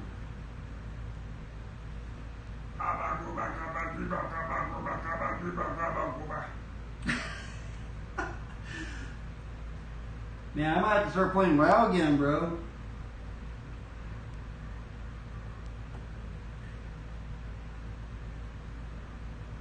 This guy's like the top like Christian streamers playing WoW, so I guess not. I guess this trick's going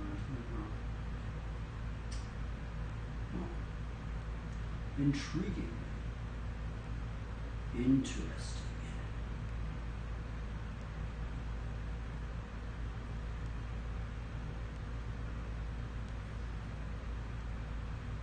Oh.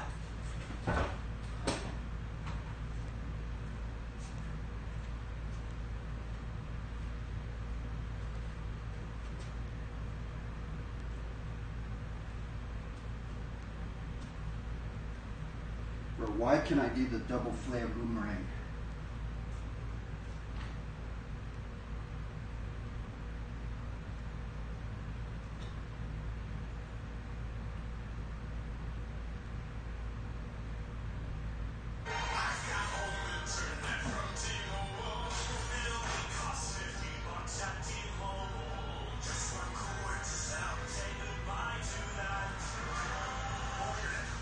Just $50 a month.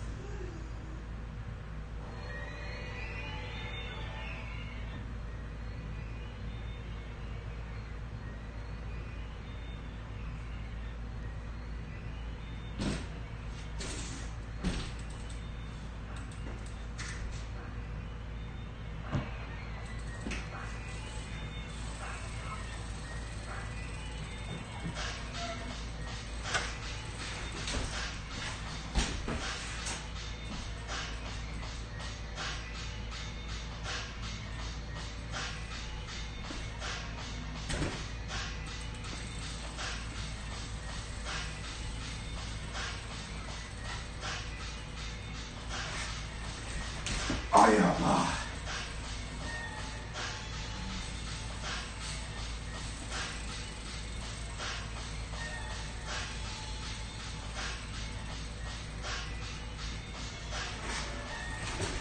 What is wrong? Am I just really bad at this trick, or is this trick just really hard? I don't know. What is wrong with this trick, bro? It should not be this difficult. I literally landed one yesterday. It's absurd. I landed 4 of them yesterday.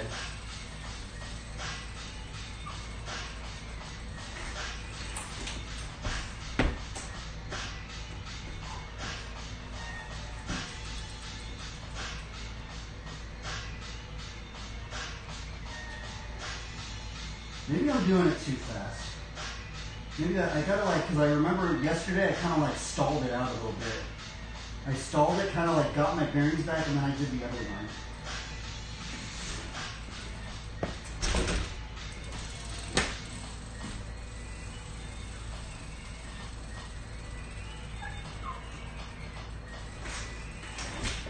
I just feel like I'm so out of tune. I'm doing something wrong. Maybe I'm pressing the brakes too early, or not, or I'm too, yeah, I think I'm pressing the brakes too early.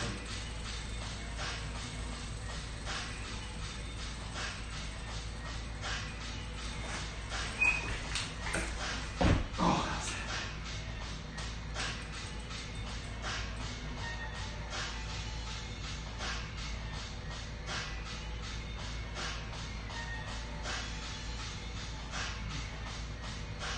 How in the world did somebody do 8 of these things? That makes no sense. I need to see that clip. Someone said they did 8 of these things in a row. I'm like, what in the world, bro? You guys are freaking crazy.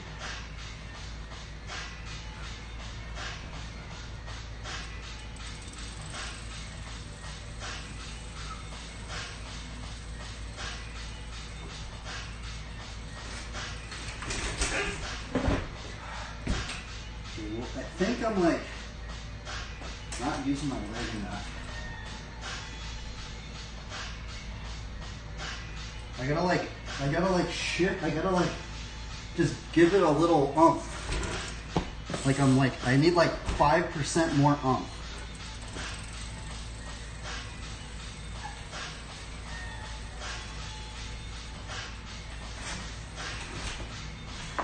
Oh, that was it right there.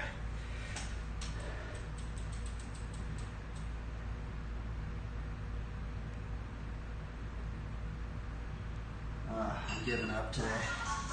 Or for now, I don't know. We're trying it, but man, that's a straight just ab workout. That trick's an ab workout. My abs are freaking burning after this trick.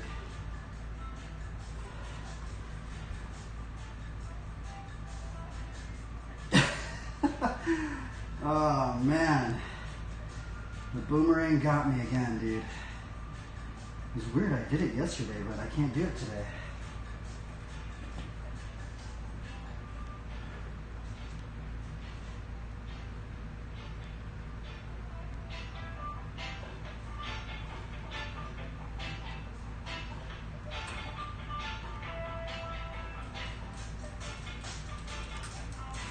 Let's go with like the complete opposite trick.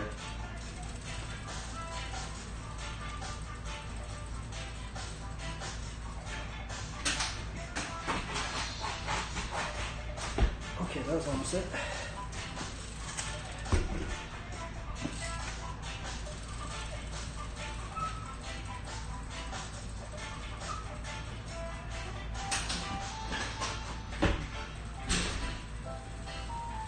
About under to Jared.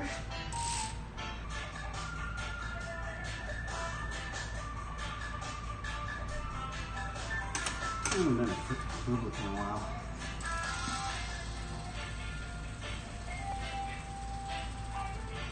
I haven't done a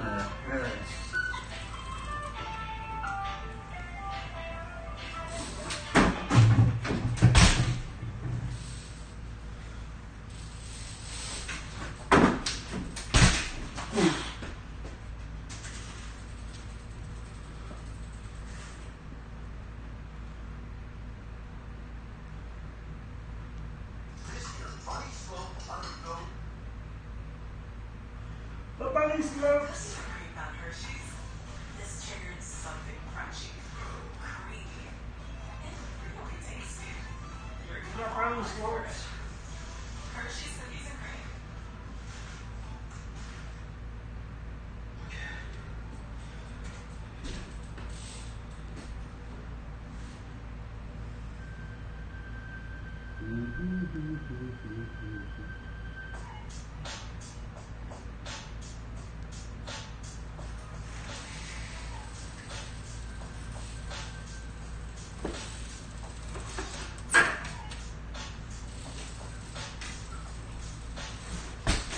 Ooh, hard. You gotta like time that one like just right.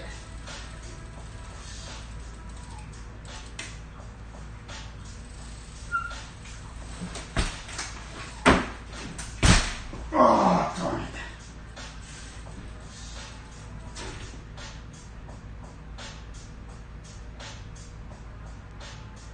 That one like takes a lot of my energy out.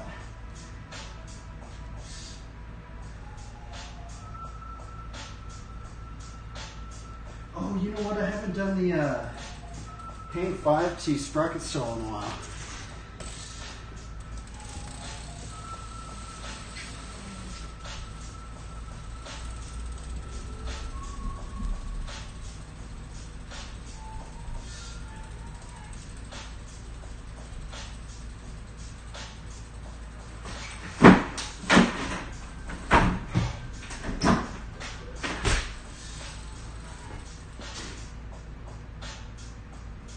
That was so close.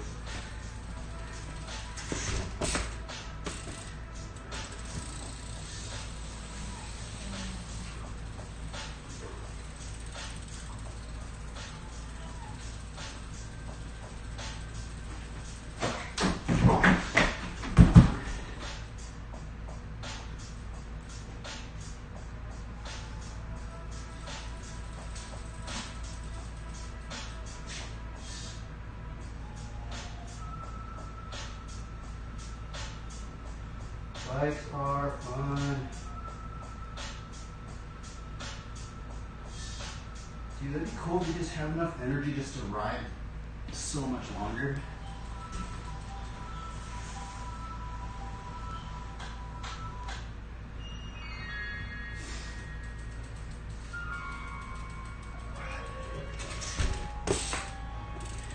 Get ready.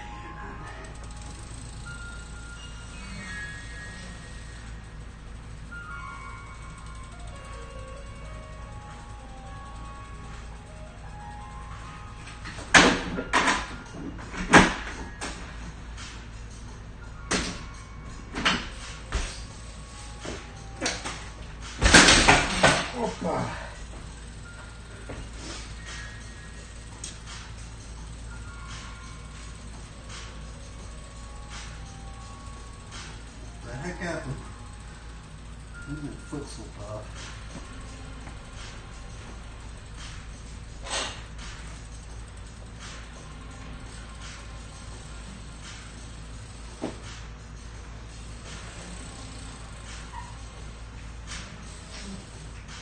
New line.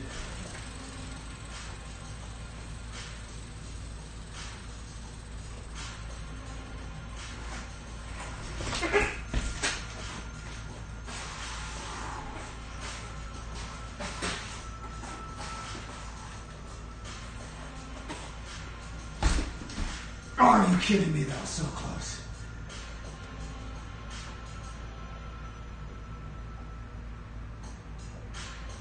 Oh, let's go.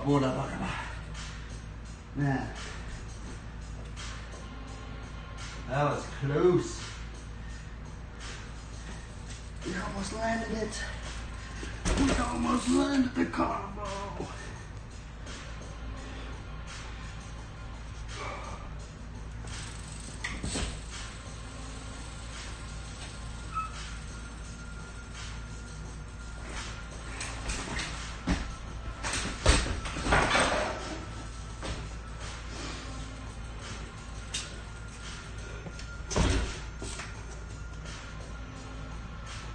Come on.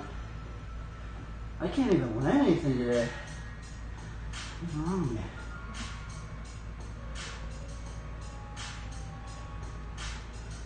I'm struggling today.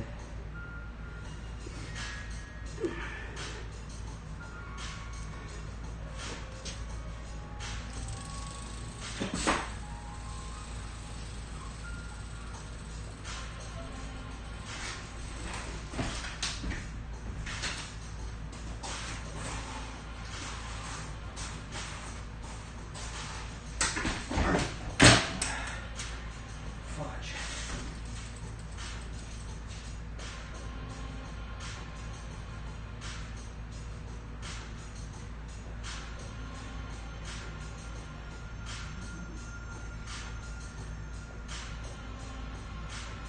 I feel like there's something wrong with my bike. Might be something up with this. Whoa. Are you okay? Yeah, thanks. I just freaked out for a second. Oh, I know. Here, take. Baba Boo.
Are you kidding me? I messed that up.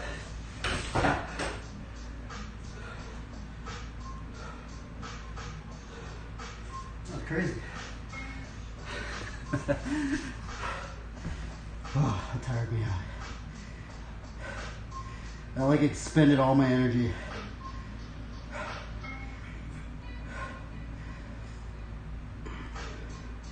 That was fun.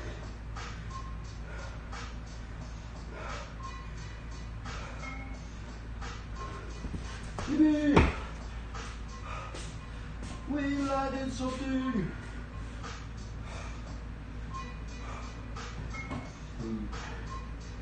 War in Babylon. War in Babylon.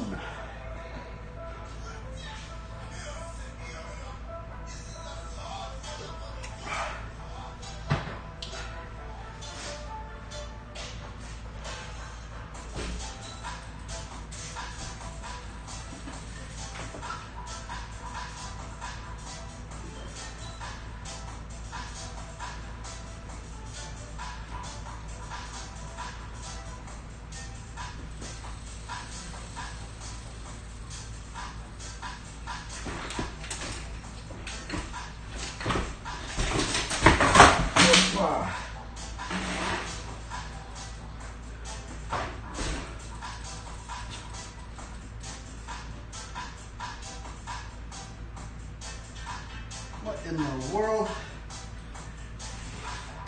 What's going on with me?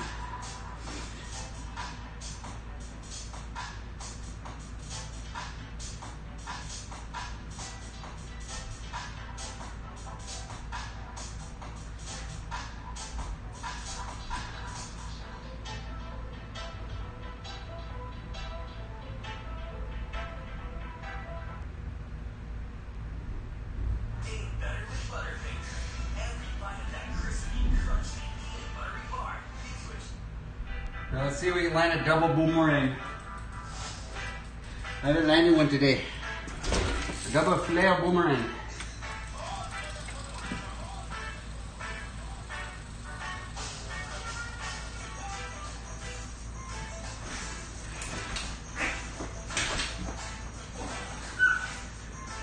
Woo! That was the first one of the day.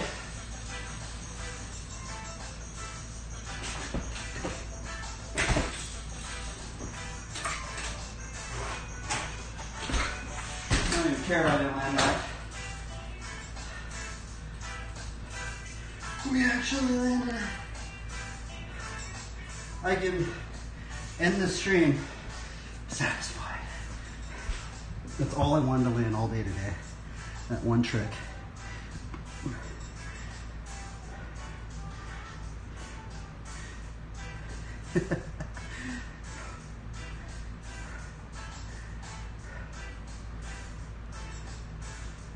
Let us bear the fruits of the Spirit.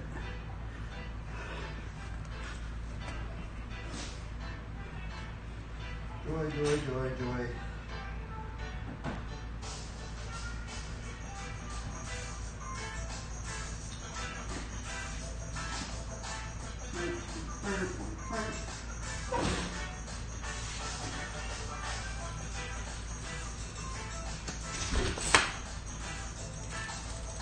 I haven't done an upside down tail in a while.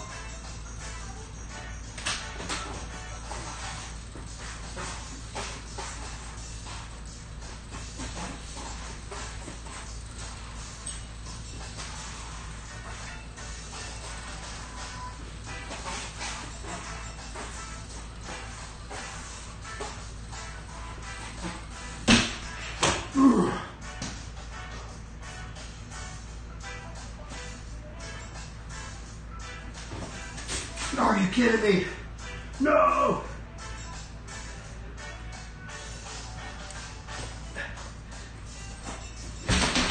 Darn it.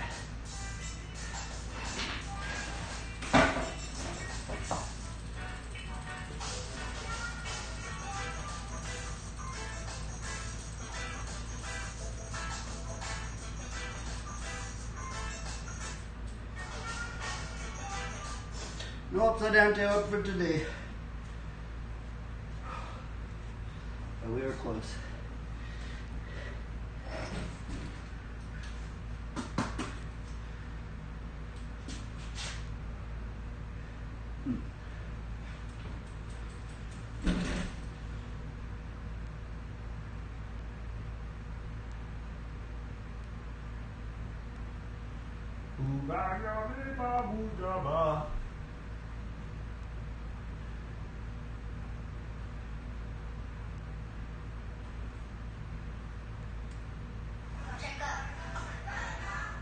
Like serious, huh?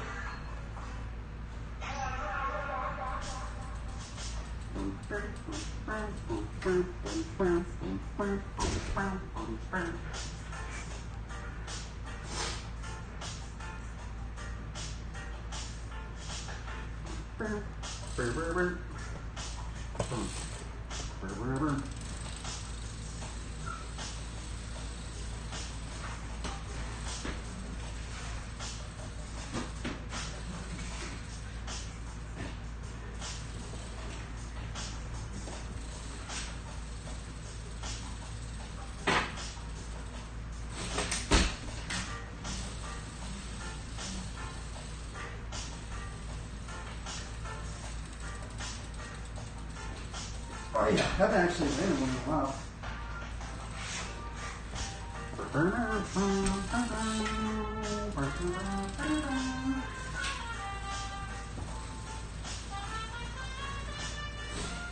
Oh yeah.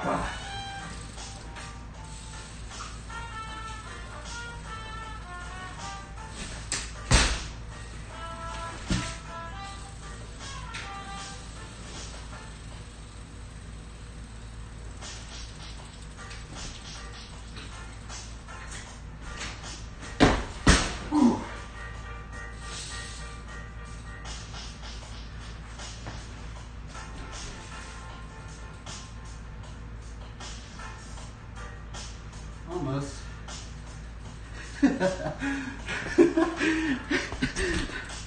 What's weird is that trick looks so easy, but it's actually hard for me. Look at I feel like I just have, like, some of these tricks that some people think are easy, I just find them hard. Like that right out. That's hard for me.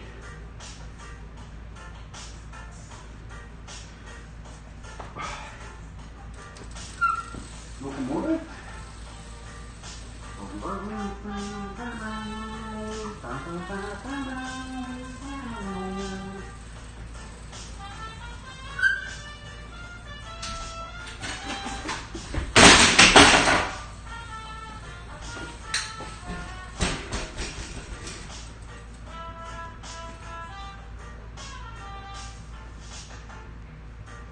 No.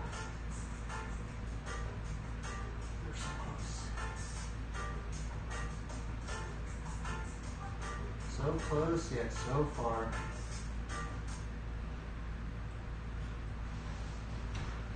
When you find your reason to go on, let it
That was a crazy line.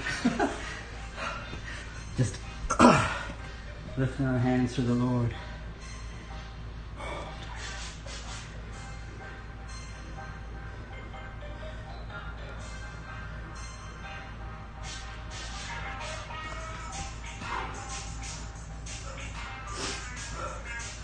It's about time to end the stream. Hopefully tomorrow I just pass out. I try really hard to have a rest day. Or actually I need a rest day. Like I legitimately, that's kind of the goal for the entire week. To legitimately need a rest day where you just like pass out.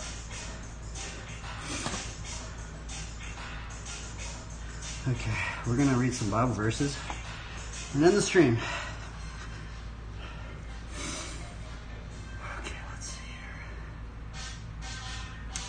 here. Which verses should we read? Oh wait, here we go. For the word of God is living and active, sharper than any two-edged sword. Oh man, here, wait up, I gotta restart it.